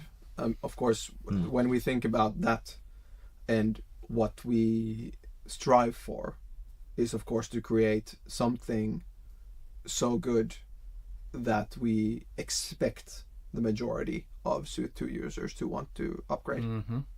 I think that's very clear. Of course, that's a goal in mind. Anyone who has used Soothe 2 and uses Soothe 2 actively and tries Soothe 3 should feel an immediate should get an immediate feeling of like, oh, now I get it, or this makes sense. Oh yeah, okay, now this is what we're talking about. Like, that's the feeling I want the user to get when they try it, if they have a background in Soothe 2. So I think that's pretty clear for us. Yeah, I hope that no one feels like I prefer Soothe 2. Yeah, of course. That's sort of my main thing. Yeah. And yeah, Gotcha. and so far we haven't gotten any of those comments yet. So All right. and remember, this is I'm talking about our testers, so 1 month before release. Gotcha. Good. Yeah, but I can say that for perhaps a small risk is that you already have such a established brand, and the previous one was such a hit that right now everybody expects from you only like a The stakes are high, absolutely. yeah. because if you are just newcomer and then it's just like there is no very little expectation, right? But I mean, if you are already someone who delivered some high sort of quality and value, then everybody says, okay, that's just the only way it can be. Yeah, and that's the only way we can make, like, I'm very confident, because I wouldn't be very confident in communicating what's new or better about this if it wasn't. Like, I think we have if you actually use it in your mixes every day yourself. yeah, that's the thing. I don't reach for Soothe 2 anymore myself, even though we're still in beta that doesn't recall, so I'm kind of fuck that. Sorry, I don't know. That's why. Yeah, I mean, It speaks for itself. Gotcha. So I understand that Oli is still leading the development of this app. So Tommy and Olli are mostly on the DSP side. We also have a third guy just come in, Jussi, who's also on dabbling in DSP. But as if you remember the kind of the 4 slots that I was talking about, we have like the DSP, the vision owners. They're creating the ideas, the R&D. But then it's very much Aleksi Taipale who focuses on turning that into a product, kind of the productualization of the R&D. So it's wrong to say that somebody like leads that, but creates DSP, yes. Yeah, that's we what have I Olli, Tommy, and Jussi. Gotcha. So it's actually interesting. The reason I sort of path to this question with the that way is that it's interesting that the founder of the company doesn't lead the company, which in many cases is the case, so he prefers to be on the R&D still and R&D side. Good, very good point. And I think this is super important to also to touch upon, is that if you're the founder and you have, for example, created everything by yourself, you're not stuck leading a company. You don't have to be stuck leading a company if you were just interested in creating a nice plugin. And so you can find people that are maybe more kind of leaning towards that. I didn't know I was it either. Like I was not out to lead a company or something like that. It was something I grew into when people started appearing around me, and I've met people that did marketing a lot better than I do, and like just mainly just moved over to the next thing, because that's the startup, the entrepreneur mentality that we're talking about here is not, I don't think it's very healthy for somebody that needs to, for example, focus on R&D to have an entrepreneurial spirit. I think you need to actually make holy, or like make sacred the R&D in a way, so that it can exist and so that you can get new ideas. It's kind of like, it's the same way I think for an artist that write their own songs to have to go and make 15 TikToks the next day. It feels like for a lot of artists it feels horrible. Okay. And imagine telling Kurt Cobain that he needs to make 15 TikToks. Like, oh, Jesus. So there are solutions to not having to have that entrepreneurial spirit when you are for example, a DSP developer. The best thing about our DSP developer, especially Olli and Tommy, is that they had a holistic view. They knew from start to finish. They had opinions, and they knew what felt right when it comes to the branding, when it comes to the logo, when it comes to the UI. They were thinking about all of that, but they were also able to kind of we were able to bring in more people and make sure others understood where we came from, and then being able to build on that and create something more, something better. But yes, in the beginning it was very much entrepreneurial spirit, but then at some point you have to also realize and ask yourself, where is your time being spent, and is it being spent well with you, like handling finances or stuff like that, or thinking about I don't know, marketing and all of that. If you're the guy that created the plugin, this was the first conversation I had with Olli about this subject. We were eating lunch after school, and he was just like, yeah, I have all these bugs and I should probably do some kind of a spring sale or Easter sale. And that was exactly what I told him. You're the developer. You should not focus on a spring sale or an Easter sale. You should focus on the bugs. You should focus on the plugin actually working. And 2 weeks later we had the same conversation, and I said the same thing. You're the developer. You're not supposed to focus on marketing. You're supposed to focus on bugs. And then he asked, oh, okay, yeah, well, do you want to try the marketing thing? And that's kind of like how it all started. You have to understand that you can ask other people around you for help and to get where you want to be. And then that's something we also trained over a course of many, many years. It's like, okay, where does this balance go about how do we build? But I wouldn't say he wasn't, like, he's always been part of building, or both Olli and Tommy has been essential parts of building the company. But it's just that at some point we just noticed that, okay, I know, like, I kind of know what we're doing now. All the leads know what we're doing now. So now they can actually go back to focus solely on DSP, which is lovely, which is great. But you can't do it, of course, in the beginning. And then, unless you immediately know that you need, like... you start as a group, right? Or like if you start as a group, you can have very specific areas of responsibilities and kind of like divide that work.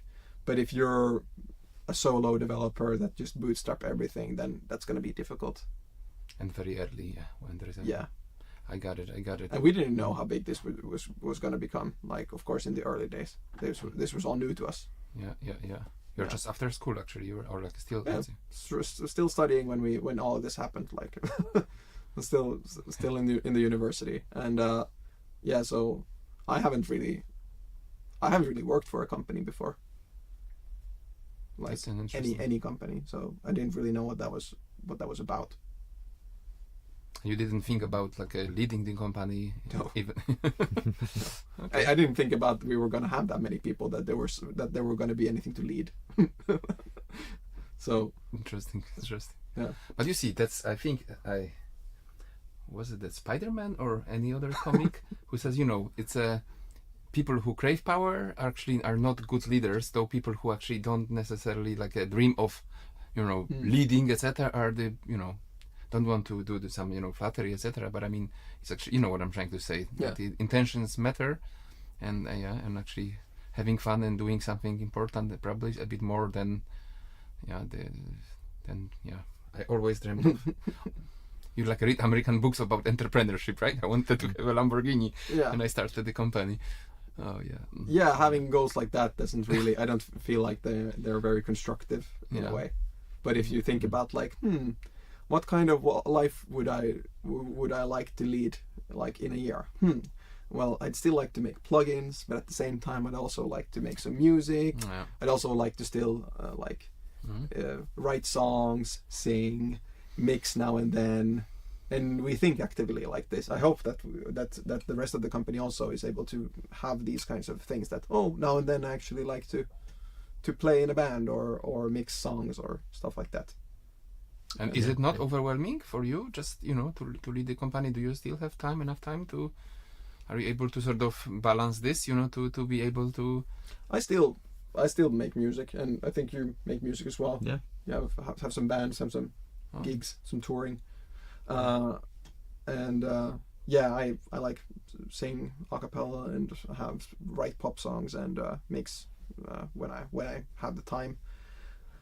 And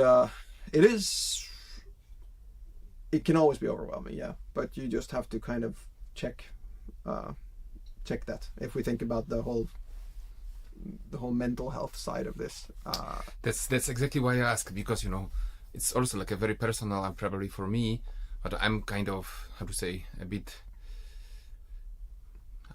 I'm an enthusiast, so I sometimes can go way over because I get so hooked by something. I'm so interested that I can spend like, evenings and weekends, etc.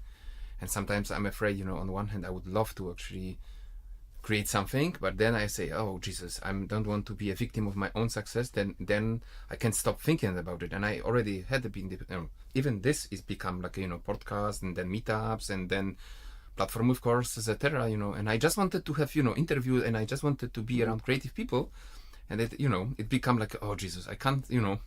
Instead of going snowboarding, I just spent traveling and doing interviews, right? So it's very hard to sort of step back and say, okay, it's enough. I can still do it like a month later. And right now we wanted to do another meetup in Stockholm. I say, hey, can we at least do it in September so I can go for holiday with my wife, because she's already pretty pissed off, and say. Yeah, I mean, I definitely noticed that when it comes to passion, like when you work with something you're passionate about, it easily eats up all your time, and then at some point it might feel like you don't even like the thing you're passionate about anymore, and that's when you've gone too far, way too far.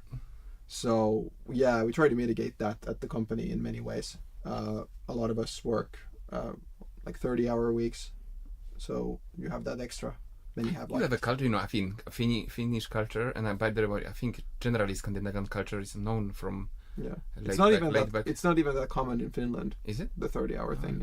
It's pretty unique here as well. Not many. I don't mean necessarily the number of hours, but I mean, at least from my perspective, looking from the south a little bit up there. I mean, when I think of Scandinavian culture, I think of a bit more like okay, nobody's here in the summer. Remember we have I'm not sure if this is us discussing it, that I recently read the most hardworking nation, like some kind of statistics about the most hardworking nations in the world. Of course, Americans and US, and then lot of like a space, and then there is Europe, with one exception, Poland, right? When I say, oh Jesus. So I think we've been pretty early on. We've been very open about talking about like workload and stress, and trying to mitigate it and make sure that especially people that are in a position where you cannot be sick, and trying to mitigate, like everybody has the chance to be on a vacation every now and then, and trying to be like, no one needs to be like, if I'm not working, people are gonna, The whole company will stop yeah. or something. So I think we've learned quite a lot. I went through a burnout myself a few years back, and I think that's been very helpful to be open communication with the whole company and the team. Yep. About how to manage that. Being explicit is so important. Being very super clear of like when something is bothering you. I think one of the other risks with a company like this is usually you have people that have a freelance background. I consider myself having a freelance background, not having worked for another company before, and so they usually feel like all the responsibility is on their shoulders because they're used to doing everything. Yeah. So you kind of like have to create a new culture of having these freelancers being able to like, no, everything isn't on your shoulders. We have a shared burden. We have a shared responsibility, and you can share your responsibility. You can share your burden with somebody that might not have as much currently on their plate, or you can just communicate that you're not able to, for example, deliver or as much as you could the last months or something like that, and that's fine because it's not. Again, it's supposed to be reliable. This whole thing we're making, so we can't just like rely on everyone doing 120% all the time, as like. And just having that grind culture. Absolutely not. We need to be able to think clearly. A lot of our work is design work, like some kind of a design thinking. Even when it comes to audio, of how DSP sounds, you can still think about it as being creative.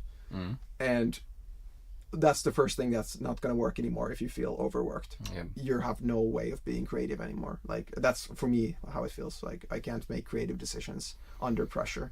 I need to feel free in some form. So in a way, it is very much against the whole business idea if you don't allow people to have some kind of creative freedom, and that meaning also not being overworked.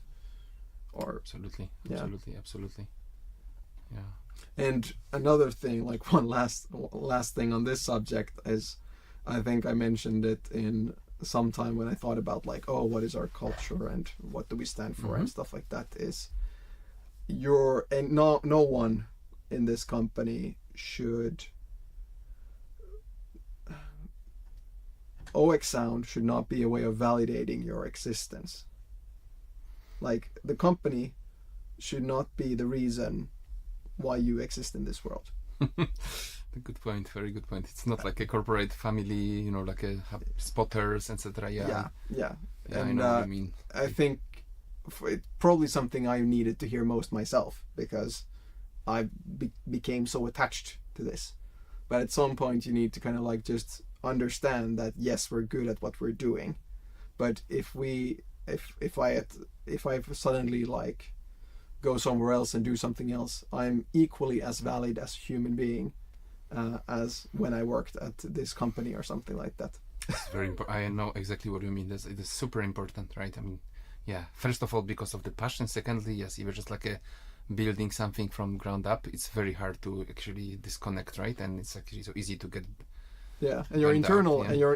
internal narrative can be like, if this plugin doesn't succeed, I'm a bad person, which is ridiculous. Like to think about like that way, to say it out loud.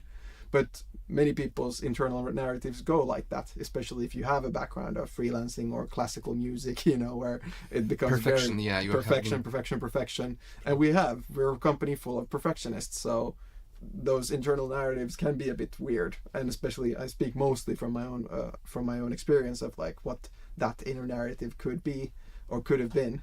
And or at some point, even it that just you're just a to, bad person, but it can be that even it can generate certain anxiety, right? That it's just like, it has to be, we have to, and it's also like it doesn't help actually creating something good, right? It can be actually super counterproductive, right? When you're again putting pressure on yourself, which is really like artificial, or you have zero control over it.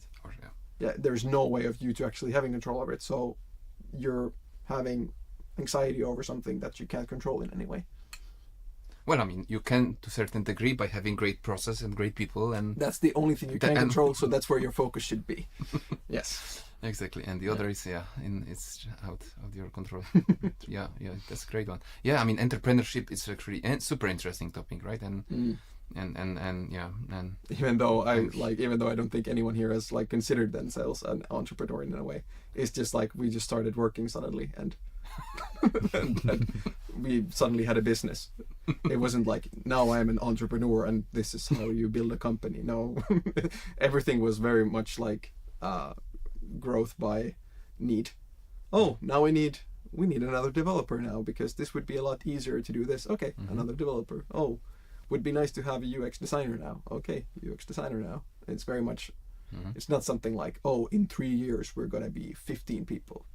And do you do some? But it's interesting that I didn't think about this question before, but now that you said that, I wanted to touch branding yet, but but I you mentioned about the, let's say, strategic planning, so to speak. But do you do some? Do you set up some goals, like growth goals, etc.? Yeah. So is there any way beyond looking, hey, we want to build a new plugin or something? Do you have some kind of? Yeah, I think the easiest way when it comes to looking at the next 3 years is to just, again, if we can, for example, make a plugin within 18 months, then I think looking at 3 years forward, you should usually think about 2 plugins at least in your pipeline, and which means you probably should think about 5, 6, 7 plugin ideas in your pipeline, because you have 7 ideas and you make 2 plugins out of those, or like the best ones win, of course, because you should have somewhat of a quantity of ideas so that you can make quality plugins.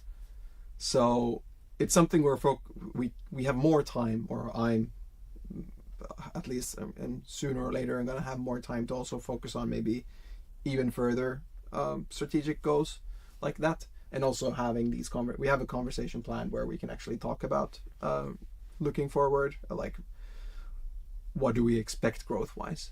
Are we interested in growth? Actually sitting down and having that conversation of like, is it something we want to pursue? Do we want to have multiple cycles of production, plugin production going on at the same time? Scale that up.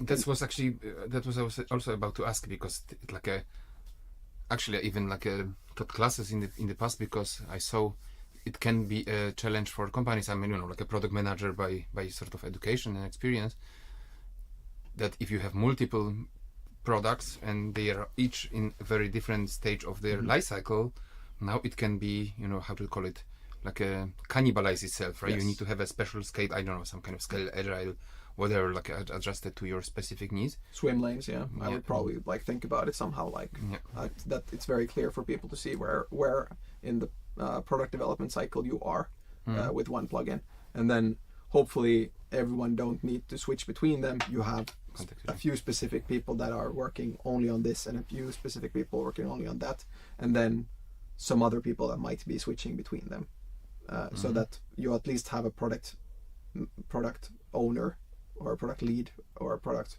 manager for one swim lane in order to do that. But again, we haven't done that yet. We only have usually have one plugin at a time in use. So I can't talk more about that because I actually don't have experience on a double product development cycle yet. So, but I can see like larger companies sometimes, I don't say like a fail with it, but don't even consider like a complexity related to it, right? That then you have to context switch, and developers especially, right? It's just so hard. We're actually right now as we speak, right? We are just about to release new Pro Tools release, and we work on another one, which is actually later this year, and still fixing bugs coming, related to this one, and sometimes it can be tricky, right? I mean, jumping between topics. Yep. And you come to 3 different meetings at the same day, which are completely on a different subject. Yep. And it's just honestly so exhaustive sometimes, even if you don't have a lot of work, but just this context switching, it can be super tiring. Yeah, it's true. And I think on that note, I think that if we were to do that, the main question is that can we do that without reducing quality? That's exactly what I had in mind. That's always going to be the bottom end, or reliability. if we suddenly would do 2 plugins simultaneously, we're not going to do that if it comes at a cost of quality or reliability. Then we won't do it.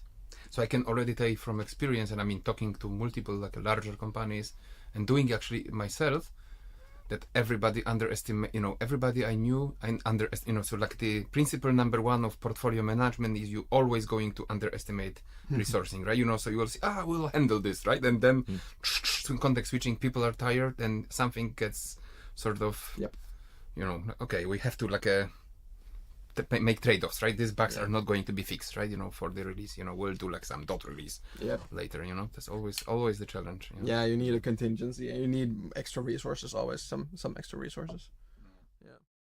Follow and subscribe to Audio Product Podcast on your favorite listening app or on YouTube so you never miss a new episode. Just search for Audio Product Podcast and you'll be right there. You can also join our Discord community where product leaders from all around the world share ideas, learn from each other.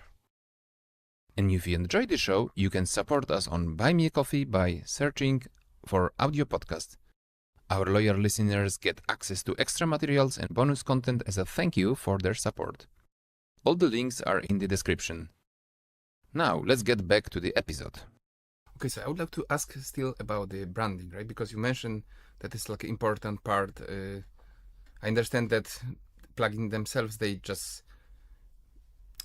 turn you into a reliable partner in the engineers' sort of workflows. But what kind of proactive deliberate activities do you do in terms of branding, generally marketing, to keep what kind of like important, I'd say the one thing that is very unique about us, I don't know unique, but very prevalent in my work has been that oeksound had a pretty strong brand from the get-go, and it all came pretty much from Olli's taste, not about thinking about branding terms, but about design terms, in terms of what our plugins look like, what our website looks like, and what are the colors, what are the fonts. And Olli always had a pretty clear vision about that. So my work has always been about interpreting our brand that is already in place and trying to build tools about how we can communicate that, how we can build on that without breaking it, and what are we missing from there, what are the things that are communicating the wrong things, and sort of deciphering all of that has been the main quest, because the oeksound brand hasn't changed much over the years. There have been some changes, but most of it is very similar to the initial brand. It's been clearer, I think. It's become clearer, maybe. Yes. Hopefully. I hope so.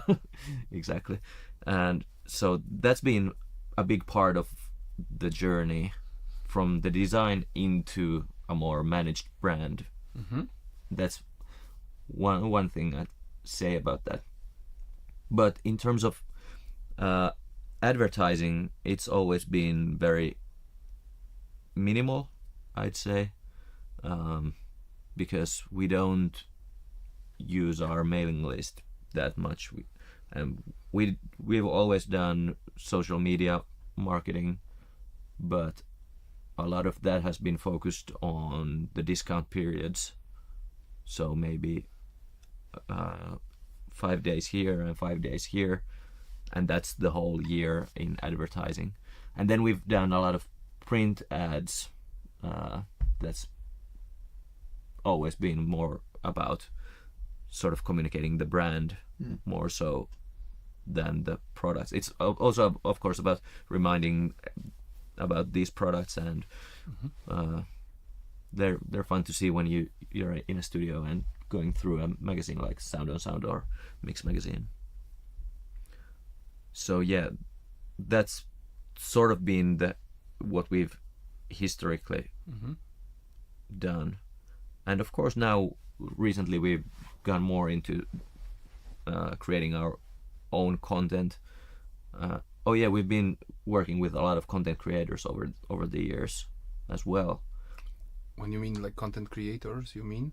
Like social media and YouTube influencers, like people that have visibility, and we've tried to narrow it down to more the people that are actually doing music and Releasing music. releasing music actively, and all that. But that landscape has shifted quite a lot as well in the last few years. So now we're more so creating our own content and trying to focus that on education and talking to interesting people in our. For example, on YouTube, we're doing this series of interviews of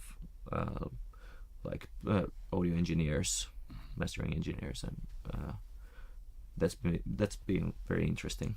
I love that, and it's something I've been looking forward to a long time since starting to think about marketing. Is like, when do we get to the point when we can go to an engineer and just put the spotlight on them and just have them talk the same way as like you're doing this interview or stuff like that, but like doing this with the people that are working and actually kind of spend so much time with plugins in general, but also also our plugins.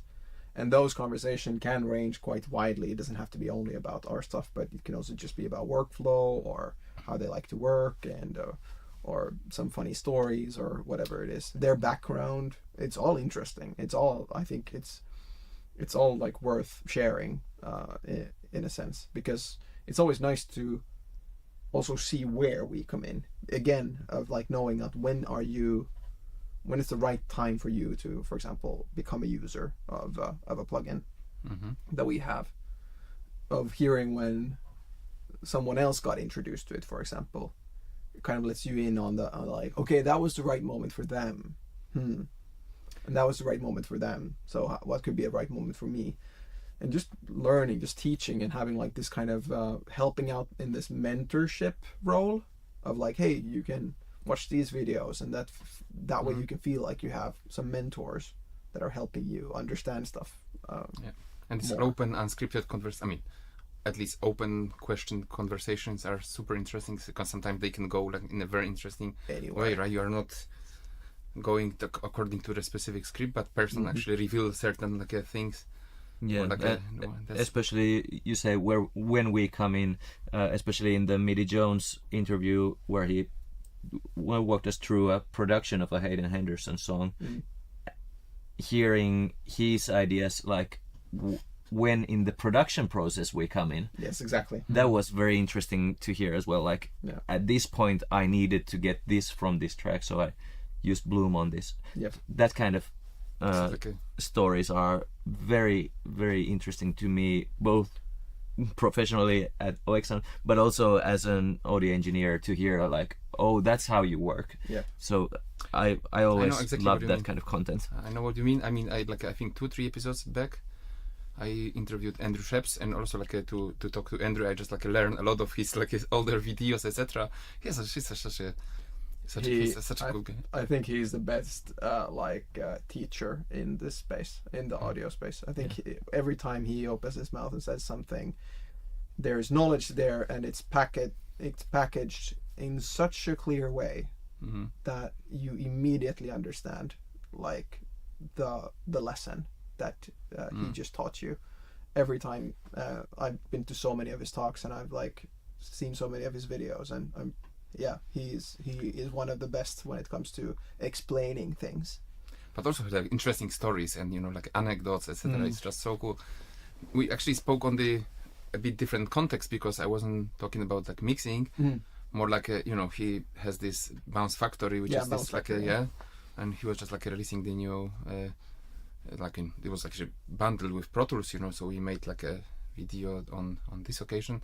But I was just trying to pick his brain on how he come up with the this idea to make automations. So he actually went into his mixing process, and this takes so much time or that, and which was actually interesting, because people think, when thinking about the products, about huge, innovative, groundbreaking things, and then actually in products very often can be something small or something that relatively small, but for an engineer can be, you know, we have to, you know, A/B test the mix like I don't know how many times during the process, you know. So like having like a shortcut can be completely, yeah, like save you so much time. And you think about the product as a, you know, like a, you know, you need to have like deep DSP and big interfaces. And then for him, it's you know, it was like a, you know. And sometimes it can be like you just have a superior UX, that your user experience doing the same thing that all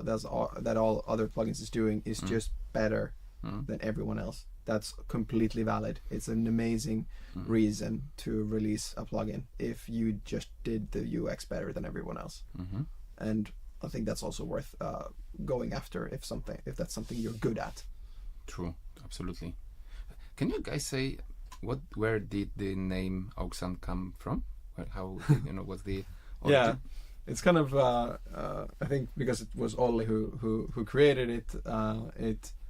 It stems from his name. Ah, okay. But we kind of like gravitated now because it's bigger, and I don't think he ever like meant for that name to stick, but because Soothe became quite popular already from the beginning, So it was just safe, a lot better to stick with that brand. Okay. And so, but yeah, it's his name, Olli Erik Keskinen. Okay. But I think nowadays we can go by over-engineered knobs. OEK sound. Okay. Well, you're not so over-engineered, yeah, actually. Yeah. But it's, you know, you have the knobs, the big one. We usually have one big knob that is the first one you want to touch when you open up our plugins. So you can think about that as the over-engineered knobs, because there's a lot of things technologically happening behind the scenes when you turn it. So Gotcha. they might not feel that way, but they definitely are. Gotcha. So you mentioned also like some. You're talking about the company, so how do you do the storytelling? But I understand the branding is not, like you say, not about the products, you know, so how, I mean, the stories, you mentioned it, like the videos, is there any other way you can, you know, create this kind of, you know, how to say, story behind the brand? Well, the plugins are the main part of that story. How they look and how they feel sort of give you the idea what you think about the company. But then there's we try to take into account like branding as a very holistic overview of everything that we do, where we communicate. If we like what our website obviously is a very big part of it, but then if we host an event, then we have the flyers. That's gotta be in the same, telling the same story as the plugin is. Like everything, all of that matters in how you perceive the company and how you feel, especially. So it's sort of, we try to take everything into account, and that's, I think, the one part that why it's been sort of clear. The brand has been pretty clear because it's been very holistic, and sort of everyone has been talking about it in the company already before we were talking about branding. Okay. Yep. Okay. Guys, I think I'm just, you know, I mean,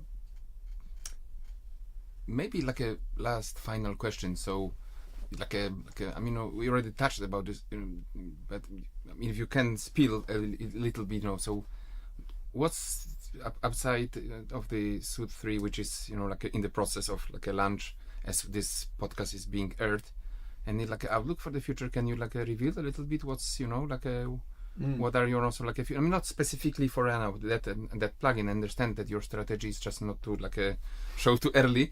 But you know, do you already have ideas? You know, which directions do you know? And I mean, yeah, I think right now is the best. We're at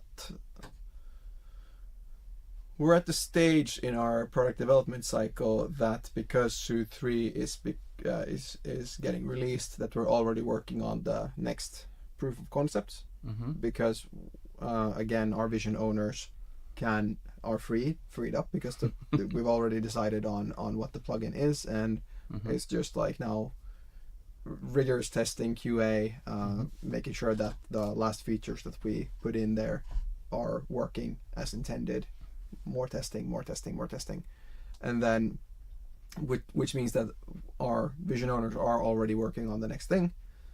That is probably going to be one of those ideas are probably going to be the next plugin. I don't know in what time frame, because we can never promise that beforehand, because everything happens in between.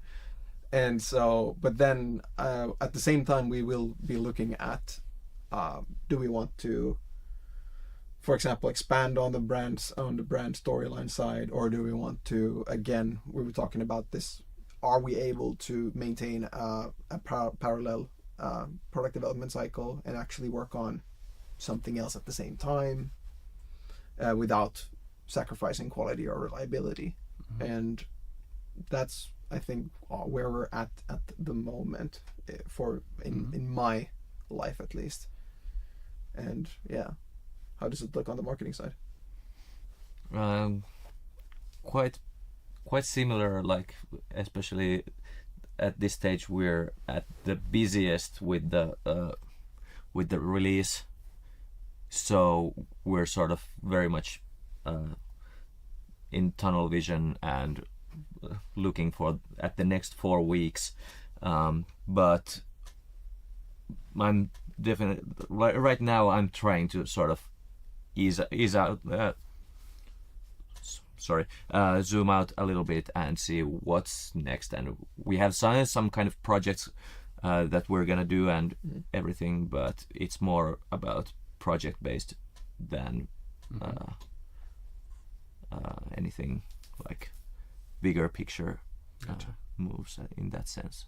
And when just to touch on that, when Soothe 3 is released a month from there, that doesn't mean your job's done, right? Yeah. Like, I mean, your job kind of like starts the main thing, but then, and the marketing campaign for a plugin, also worth mentioning, that's not a 2-month campaign. That's not a 6-month campaign. That's probably a 2-year. Yeah, it's a new plugin for 6 months, but after that it's a plugin that we are marketing. Yeah, like there's like a longer life cycle to it, obviously, that we're gonna keep going, and hopefully not with the same ads saying that, hey, this is new. It's not gonna be new forever, but we are not about being like this is new for a week, but it's for a few months it's gonna be new. You don't always have to market only new plugins. You can also just market a plugin because it's really, really good, even though you released it 5 years ago. I mean, you should still like make people aware of it if they haven't noticed it yet, if it's really good. Actually, I recalled, I was watching once a video by Dom Sigalas. You know, he makes video for Yamaha for Cubase, and I just learned he was actually telling about his like plugins that survived the test of time. And then actually learned about the Vintage Warmer. That is actually Polish company from, he says that he's one of the things in his mastering chain that he changed so many plugins in the process, but this one is just 20 years and it's still there. Yeah. And then it's like a smallish Polish company. Then I just like really? Wasn't it? It's just like neighbors, right? And I didn't really know that they are just like PSP is awesome. They're great. Yeah. So I just also realized that when you touched about the Soothe, that I didn't ask, I think, very important question about the like a go-to-market strategy. I know we also spoke about it before we started the recording. And would you be able to tell what's your approach, like a tested approach to going to market with a specific any plugin, right? So what would you recommend to funders, for example, new or more established, so what works, how to do this? For us, it's pretty established based on what our product page looks like and all that. So we sort of have our list of assets that we want to have. Product page is sort of the number one thing, because that's gonna have a lot of copywriting that's gonna be reflected in other places. If there's gonna be media coverage, they're gonna look at those texts and quote them.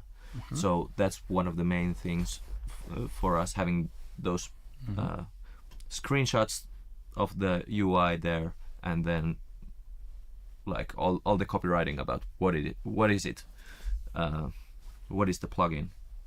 But then we have a few videos that we always want to have, like an overview video and what's new video in terms of like Comparing to. Yeah, if it's an upgrade, yeah. Yeah.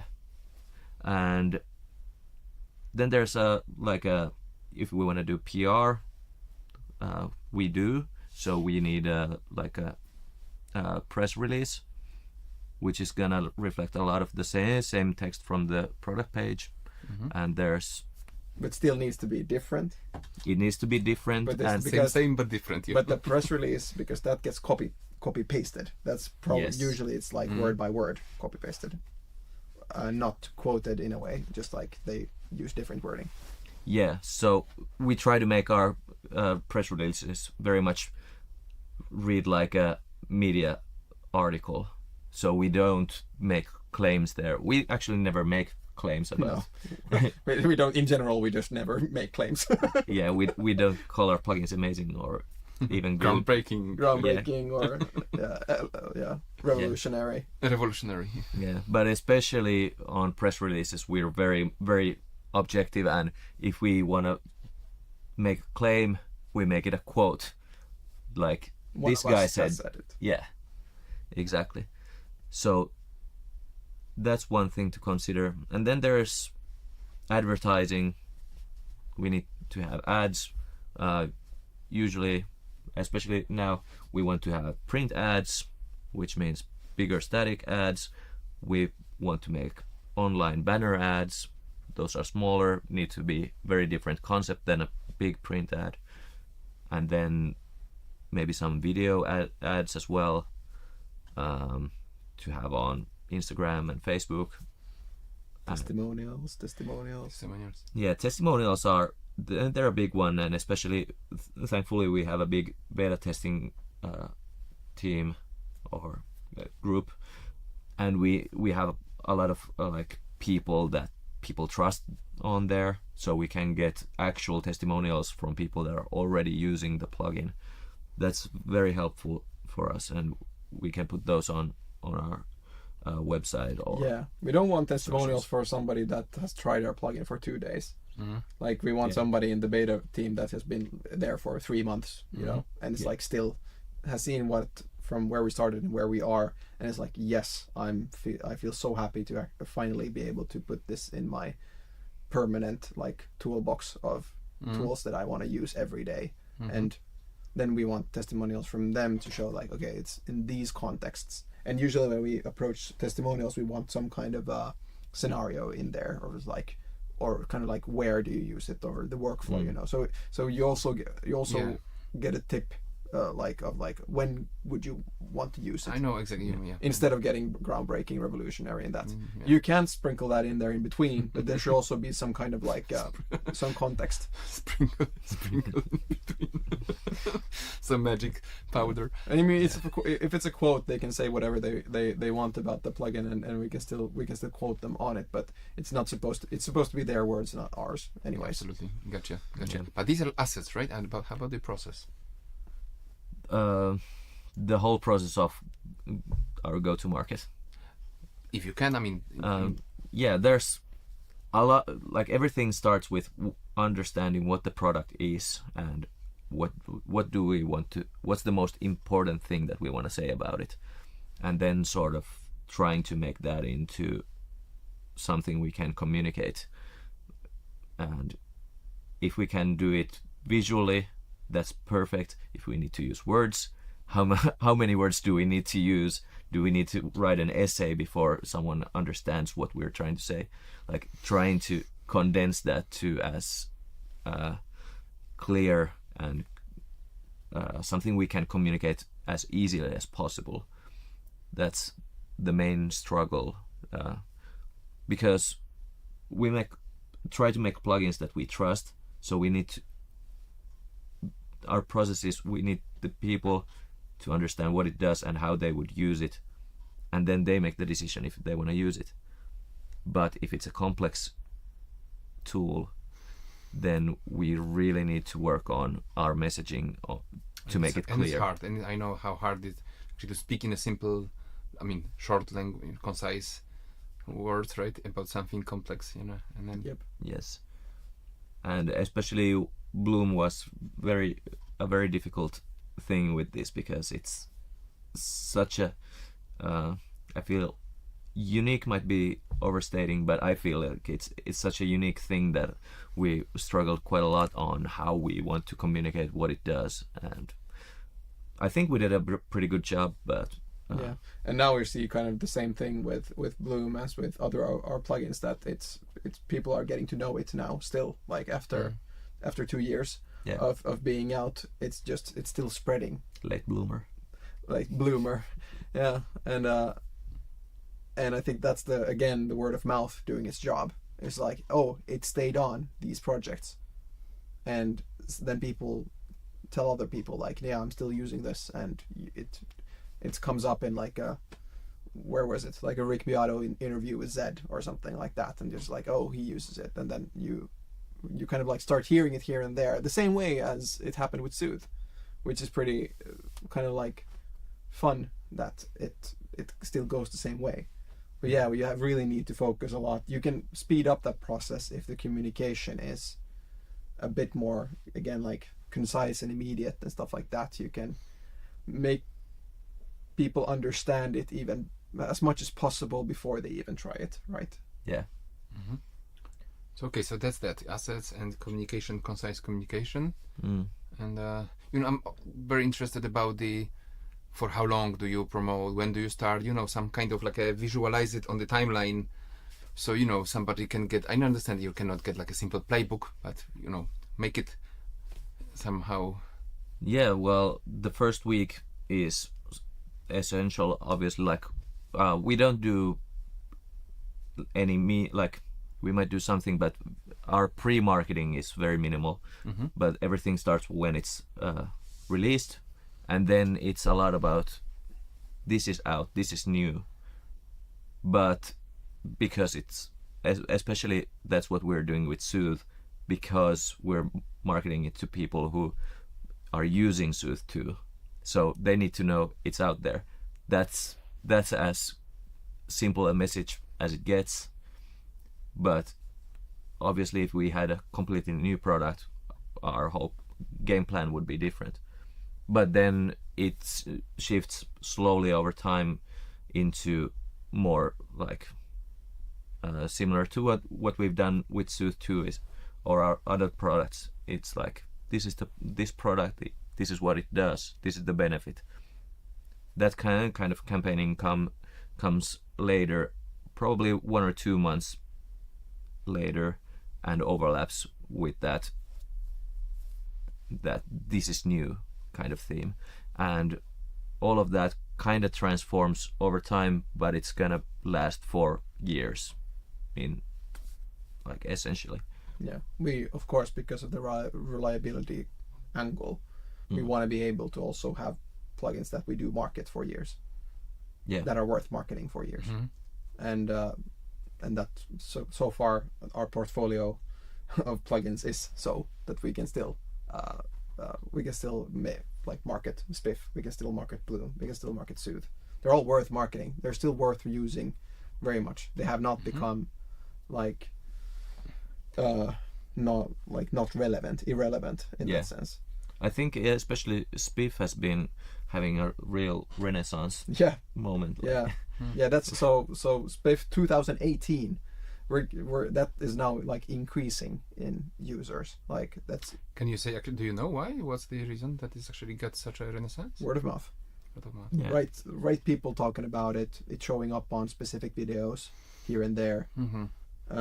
But it's very difficult to point to a specific one, and we also don't want to track. Like we're not really into tracking people that much, so we rather just like see what's happening out there, and then being like, that might have something to do with it. That might have something to do with it. But then of course generating more of that when. Nice one. Especially when mixed with the masters have like videos where it shows up. It's usually nice. It creates dialogue around it. And that becomes something else. Yeah, and it's sort of when Soothe came out, it was exciting and people were excited to talk about it. Nowadays, Soothe is like, yeah, it's there on the vocal chain. Yeah, that's what you do, and it's gotten mundane to talk about it. It's not fresh. Yeah, so I feel like people are like, yeah, people don't know about this Spiff plugin, so they're kind of getting excited to talk about it because it didn't get as much traction as Soothe did initially. And I feel, people love talking about, new stuff as well. It's just like, okay, what kind of new plugins do you have? That's another that's a, And as the more transient processors there are out there, the more people understand the concept of transients better, and the more they're looking at tools to target those. And so I think transient processing has received a renaissance with all the clippers available. And that being a thing that everybody's doing now. Oh, you're supposed to clip your audio. Okay, so why do we clip? Oh, transients. Okay, and then how can we process those? And then suddenly Spiff gets a renaissance out of that.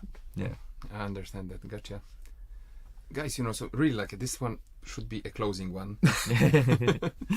Yeah, like a cliche question, but maybe actually interesting. So, if you were to do something differently, looking back, to the beginnings, would you do something differently? And would you recommend something? What would you recommend to funders, who is actually at that stage you were 10 years ago?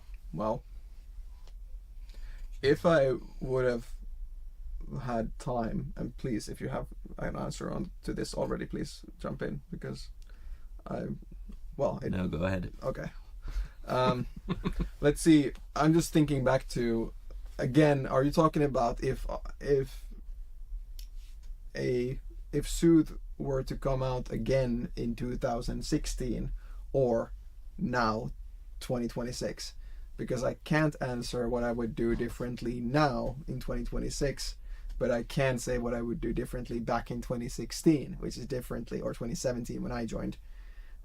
So that's kind of like a very different question. I did not have time to focus on, to even think about the possibility of having an entrepreneurial mindset entering this. But let's say if I did have time to think about, okay, where could this go? We have Soothe. This could become a world-class standard in this specific niche of audio plugins. If there would have been even a small part of my brain actually believing that and seeing that we can actually go this far. I love the plugin, absolutely. I just didn't know how right we hit it off the bat. But I did not actively think about let's say 3 different possibilities where the company could go. Actually, before we became a company. So one of those possibilities would have been, could this be a company? Because we didn't start off with that mindset. I was just helping my friend out with some marketing. And so in a sense that became, but as soon as that became clear, now I would have probably gotten it, and I would have asked a lot more for help, not trying to do everything myself. Always. I would seek groups of people that have done similar things, brainstormed with them about what works, and not trying to figure out everything myself again. I think that's kind of the main thing that it wouldn't have changed the success, but it would have made it a bit easier to handle it, at least. So that's my main thing, is that I would have sought up mentors, coaches, other people in the industry. I would talk with them very much, frequently, and not relying fully on what they have to say, but creating my own separate network, and my own opinion and my own narrative about what it means to have a plugin company out of those connections. So I would immediately just try to form a support network around me for that. I hear you. Even if I look about some funders I know, and I track their progress, I can see that's a lot of like entrepreneurs fall into this trap, right? I'll do it myself, right? Yeah. Or, yeah. Yeah, and sort of in a similar vein, but as a company, I would do less things. I feel like over time we've been in all sorts of partnerships and done all sorts of projects that were just side quests that we didn't need to do, I mean, yeah. especially in marketing. Okay. But Maybe we needed to try them. I think that's. might be the But if we case. stayed, but some of them we might have stayed too long in, and some of them it was just like we didn't just notice that it was a side quest. yeah. Yeah.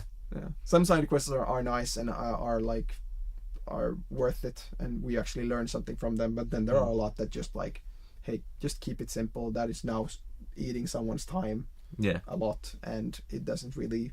So like some brand partnership, something like this. That's what. For example, yeah. Or like I don't know, like creators and. It can be many different things. Yeah. Yeah, and doing events or something like that where